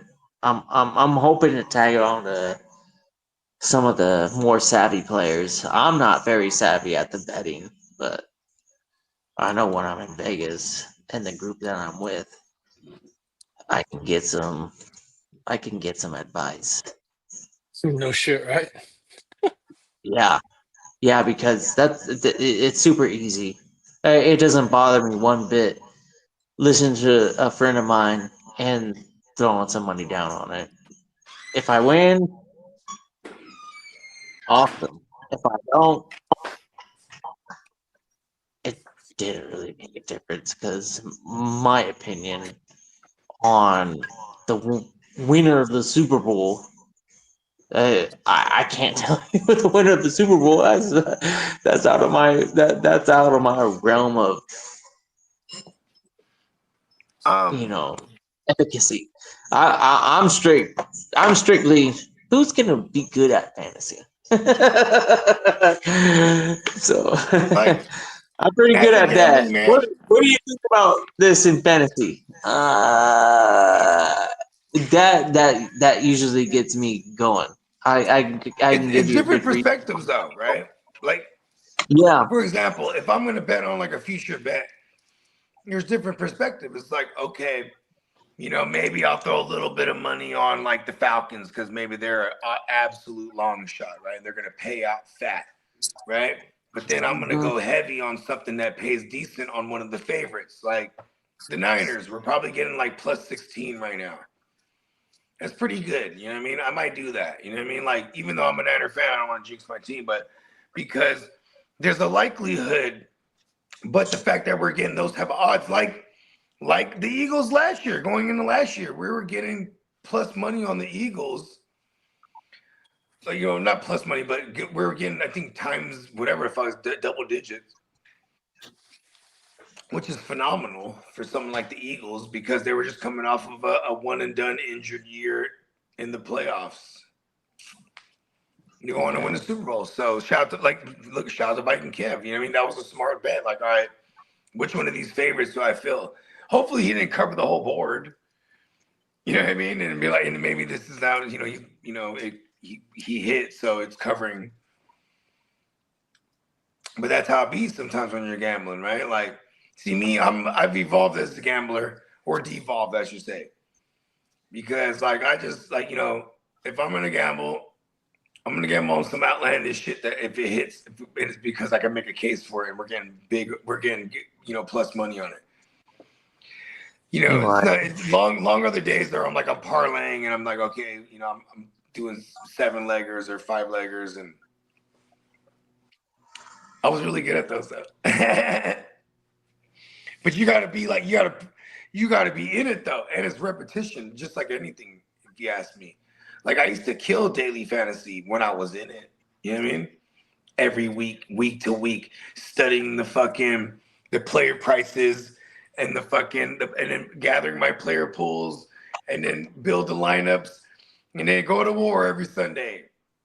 But then I even learned I was missing a part of the game in daily fantasy. It was pivot late. If you had players in the afternoon, if you're doing a Sunday slate, and you're down, you got to start pivoting to outlandish plays. You know what I mean? Okay, I had said receiver, but now I'm going to go play this receiver because if he catches a big one, it's going to hit. You know what I mean? You got to start doing things of that nature. And it's okay, when you're playing hella lineups, all right, how do you micromanage all these things? But it was easy when I was in the thick of it. You know what I mean? Mm-hmm. When you're in a repetition of it, you know what I'm saying? That's why I just stick to the type of fantasy we're doing now. We're covering all the bases, but I love the season long. Mom, we got back. Hey, I love those noises. What's that noise? Action. What we got? What we got? We got. Oh shit! He's hurt though, right? Who was that? Oh, Brevin Jordan is hurt. Cade Stover is now the second starting tight end in 12 personnel. Okay. I had the tight end mixed up. It's Brevin Jordan, not Cade. Not the stovetop And that prompted my Cade Stover pick because Brevin Jordan was pushing for the tight end 2 spot, and in this new offense, the Texans will be running a ton of 2 tight end sets. Bomb. Okay, there we go. Hey, the offensive coordinator, former tight ends coach. Yeah, former Rams and Patriots worked with. Not to mention Patriots. Then that's so. There's a further correlation. I didn't know about the Patriots. Yeah, it's apparently CJ Stroud's just been watching. Sirianni. Come on, Lisa. Patriots film. Let's see a green dot. Oh, I'm sorry. I want to make a couple picks. I always fucking confuse the Knicks because they got the Italian and Nick Caserio, Nick Sirianni. Hey, forget about it. But yeah, that's dope. Gotta follow the coaches and coordinators. That's like key. I've had more. That's always been key to my madness. I should say. I don't want to say success. That sounds arrogant. It sounds like I'm one of those guys that holds the phone and goes, "You want to win fantasy? This is how you do it." Click that link at the bottom. Click that link at the bottom and order my draft kit. Those guys are funny though. I ain't gonna lie. They walk around, they show hella rented cars in the background. Yeah.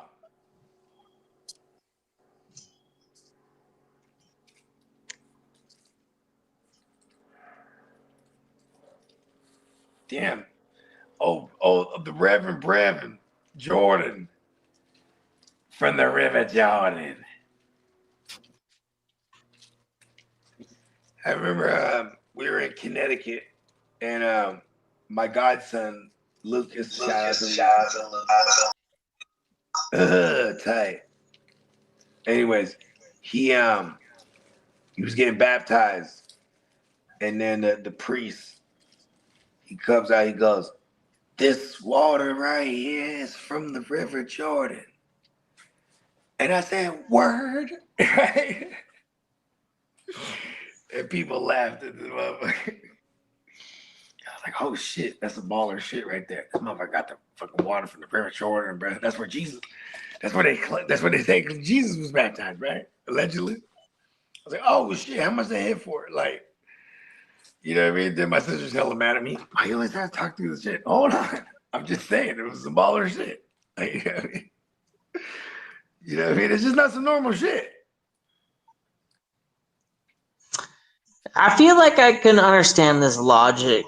So, Allen, he's saying that starting a rookie in week 1 because he had 2 failed drives versus depleted defensive starters in his first ever game during the preseason. What kind of logic is that? Get the fuck out. We're talking about the first ever appearance. We're giving him his credit. He looked okay. Argue with me. Did he not look okay? If he didn't look okay, present your argument. Shedeur Sanders. So starting a rookie, starting Shedeur instead of Flacco, it makes sense when you're not trying to win. Okay, so the emphasis is that the Browns are finally recognizing their deficiencies, and they're going to start the path to progress. And they understand that they're going to sacrifice a year of production.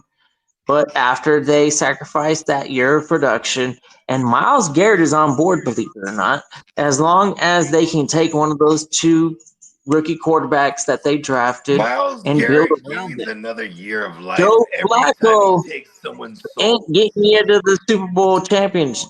You're not winning this Super Bowl with Joe Flacco. And the Browns know it. Joe Flacco knows it. NFL knows it. That's not the issue. The issue right now is to give the young rookie quarterbacks you do have. Get those guys their reps and get rid of Flacco. That's the best route for the Browns. They don't need to win this year. Used to play for the Browns. And they don't need Flacco to fucking delay any progress. I'm just saying. You know, I think Shadori, he balls out the next 2 weeks, right? Play week 1? Doesn't he force the case? He forces a case. It's not even a question. I think he forces a case for himself. So with the productive play of Shador Sanders, we've got 1 week under our belt. Give us 2 weeks. Give us 3 weeks. After that 3rd week, if Shador has proved himself productive, there's zero chance that Shador gets rid of him for anything less than the first round. And then they don't start the season with him as a starting quarterback. Yeah, look at this. In the 3-week preseason era, we won't see him in no 3rd week, I'm sure. If they do, it's probably problems, bro. Because even just like when when Alan pointed out earlier, he was going up against the quote unquote team 1 Carolina defense, and they didn't even have all their starters. But at the end of the day, like it's preseason. It's there's gonna be caveats and things that people can nitpick, right? It's if he can just do certain things on a consistent basis. Like for example, I'm looking for him going through his reads. I'm looking for what his footwork's like. You know what I mean? Like these are things that where it's like, okay, if he looks the part, if he looks at what would they say? If it looks and walks like it, right? You know what I mean? Because Joe Flacco, they already know what he is. Every team wants to win the Super Bowl. Every team wants to win the Super Bowl. If you're a team that's going to rely on Joe Flacco at this point in his career, you're giving up. If you're giving up, my argument is if you have 2 rookies, give those guys the opportunity. Having the veteran I don't think Gabriel's gonna. I don't know. I don't know about Gabriel. No. It's Shador or Gabriel. I don't care who it is. I'm not gonna argue Gabriel's the argument with Shador is like the argument that I'll make for Shador is like he's untapped still. Like they could you know what I mean? They could develop him into something. They're both rookies. They need to develop. Gabriel is a backup. Gabriel's going to be a career backup. Rookie that's his feeling to me. Gabriel's claim to fame is he has the most consecutive starts, I think, in college history. I think at the QB position. I think that's his claim to fame. So he's shown to be durable and he's played hella years. Good for him. Sounds like a good backup. You know what I mean? And he's a lefty.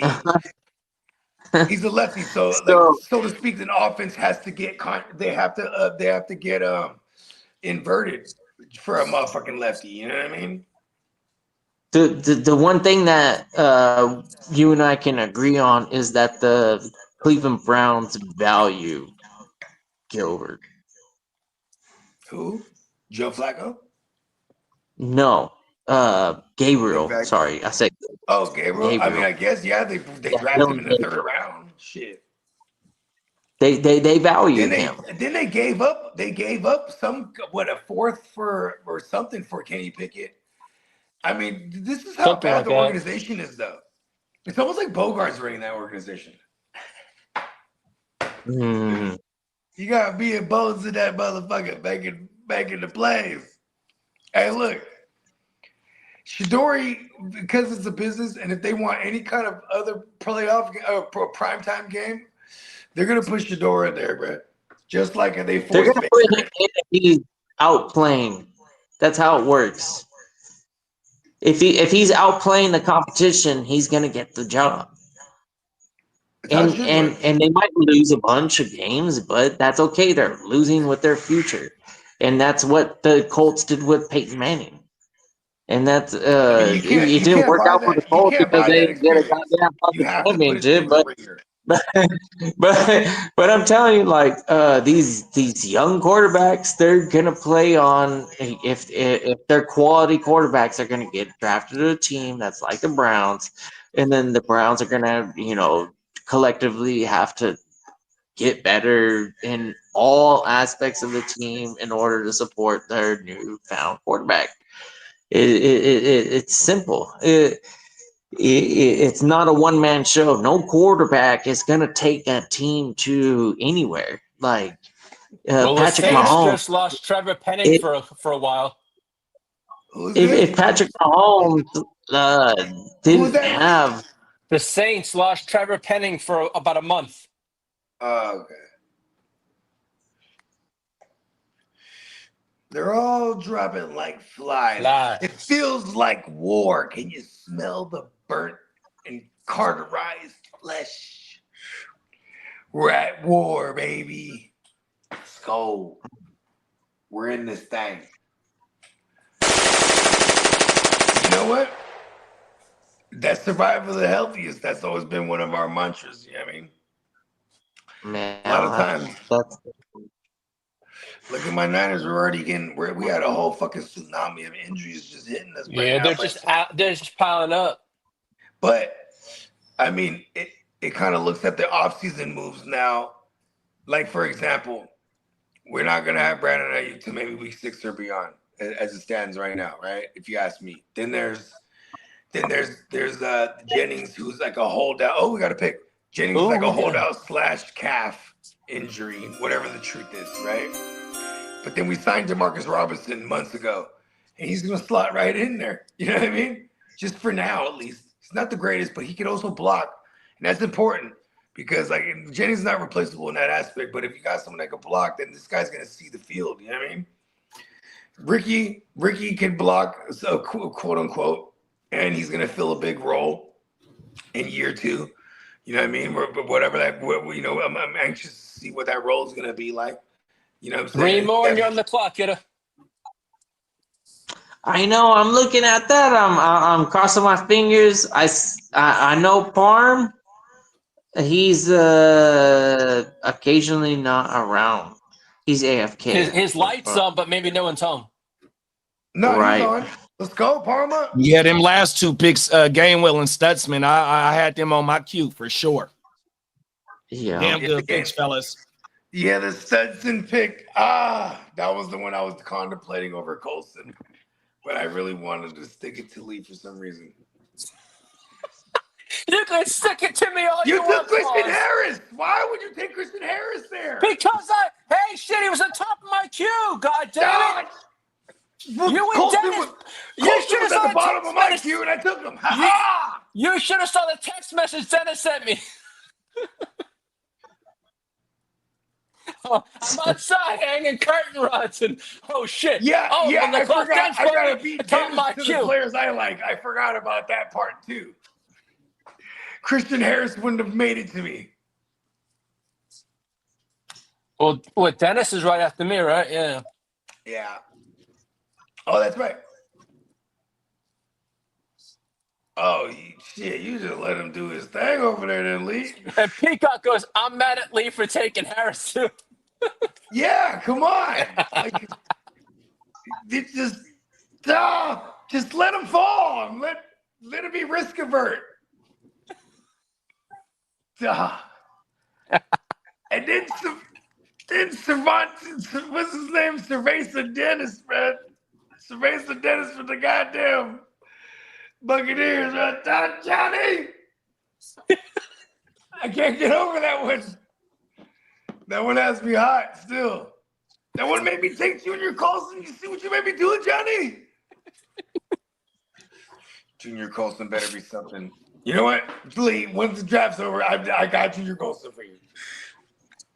Let's talk. Fuck it. Don't let me have the Chargers. I'm gonna curse them. You need to get the Chargers player up off me, man. Foggy, I'll let him stick it to you. Pause. It's a pause, all right. Sorry. Oh, man. I have a 9-second pause rule. Yeah. You know, I actually have a gripe when people drop food on the ground and go, oh, they pick it up and eat it. Oh, 13 seconds. Oh, that's nasty, man. I was like, 13 seconds? It's kind of crazy. It's kind of crazy.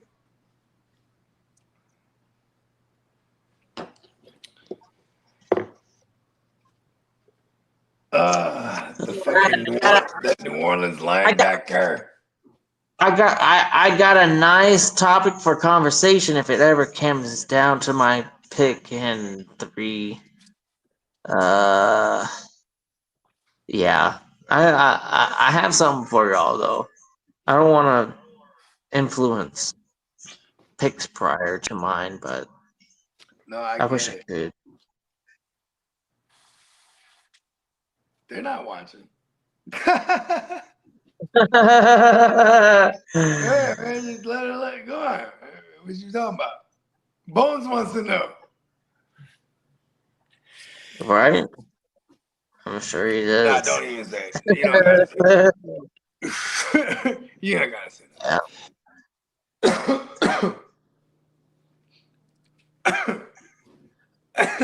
I got Junior Colson. I'm fucking mad. Jihad, why are you mad? You're gonna be able to make a Why are trade. you mad? He's probably going to have a good year. There you go. You already got to make a trade with the ears. The ears is ready. He's about to have a good all year? ears How on good a that year is trade. about to have? He's all ears. Let's go. Make the trade now. Let's see how you get it done. He's all ears. I like that. I see what you did there. But I'm not all Chargers all the time. Yeah, bro. You know, we're not. You can't fool us there. We know what the hell is going on in your head. I think in every draft he can't go at least 3 rounds without targeting a Charger-related player or Charger. What do I have on my team right now? Okay. Just Justin Herbert. That's about it. Okay. Yeah, that's pretty good. That's pretty good. Usually I have 3 or 4 by I now. give you credit there. You That's a good one to have. You got Usually I have at least 3 or 4. See? I rest my I've been case. very good. Very good, sorry. Maybe the 32-man league wasn't a good example. But he said I usually have 3 or 4. So when we're talking like a 15-round league, we're talking about a 3rd or a 4th. Another damn good pick. Trey Woo! That was a mic too. He's up there.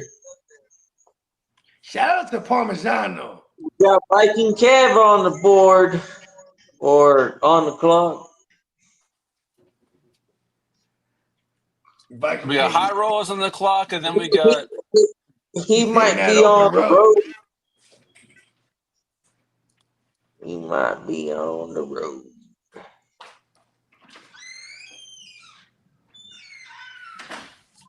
Man, I'm so close to. I don't know. I'm pretty certain I won't be able to stay awake by the time it's my turn. Unfortunately. Just set up your queue. It sucked because I got that stupid bookend where I gotta go first and second. So. Oh, that's right. Yeah. So truly, what I'll do, I'll put my thing to auto pick. That way, you won't have to wait the whole hour or whatever. It'll just take from the top of my queue. Hey, I'm gonna slide out, my G's. I got a few errands I gotta run before the show. Yeah, I'm getting something going on too. Oh, my, so if you want to shut it down, I totally cool. I'm cool with that too. Yep, that's probably. She might be it. He might be it. Yep, you're right. That's it. Oh yeah. Hey, Joe. Yo. Yep, there's Peacock. That's him. Yep. I'm ready to call it quits too. Sounds good. Check us out. Like I said, I'm gonna put my fucking queue up and I'm gonna put it on auto pick right now. Done deal. Boom, boom. Make sure you're checking out neonpeacockmerch.com. $13 t-shirt sale ends tomorrow. Check you guys out later.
champagne with my shoguns.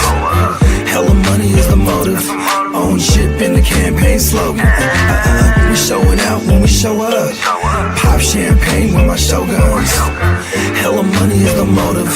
Own ship in the campaign slogan. Hella yay for sale, hella yay for sale. I'ma take this one in purse, y'all gon' take this L.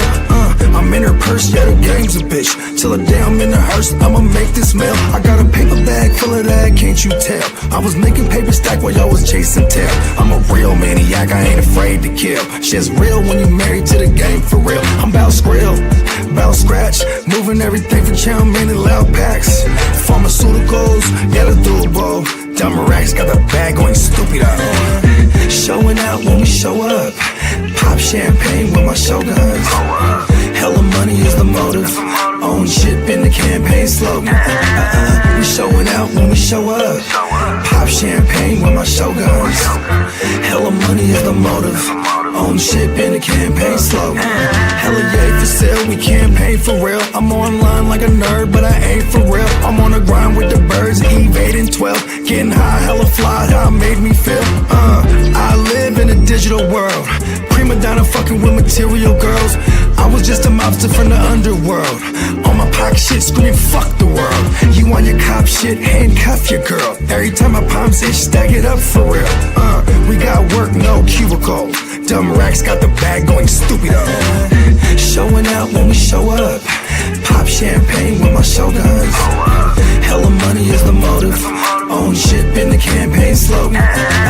We showing out when we show up. Pop champagne with my shoguns.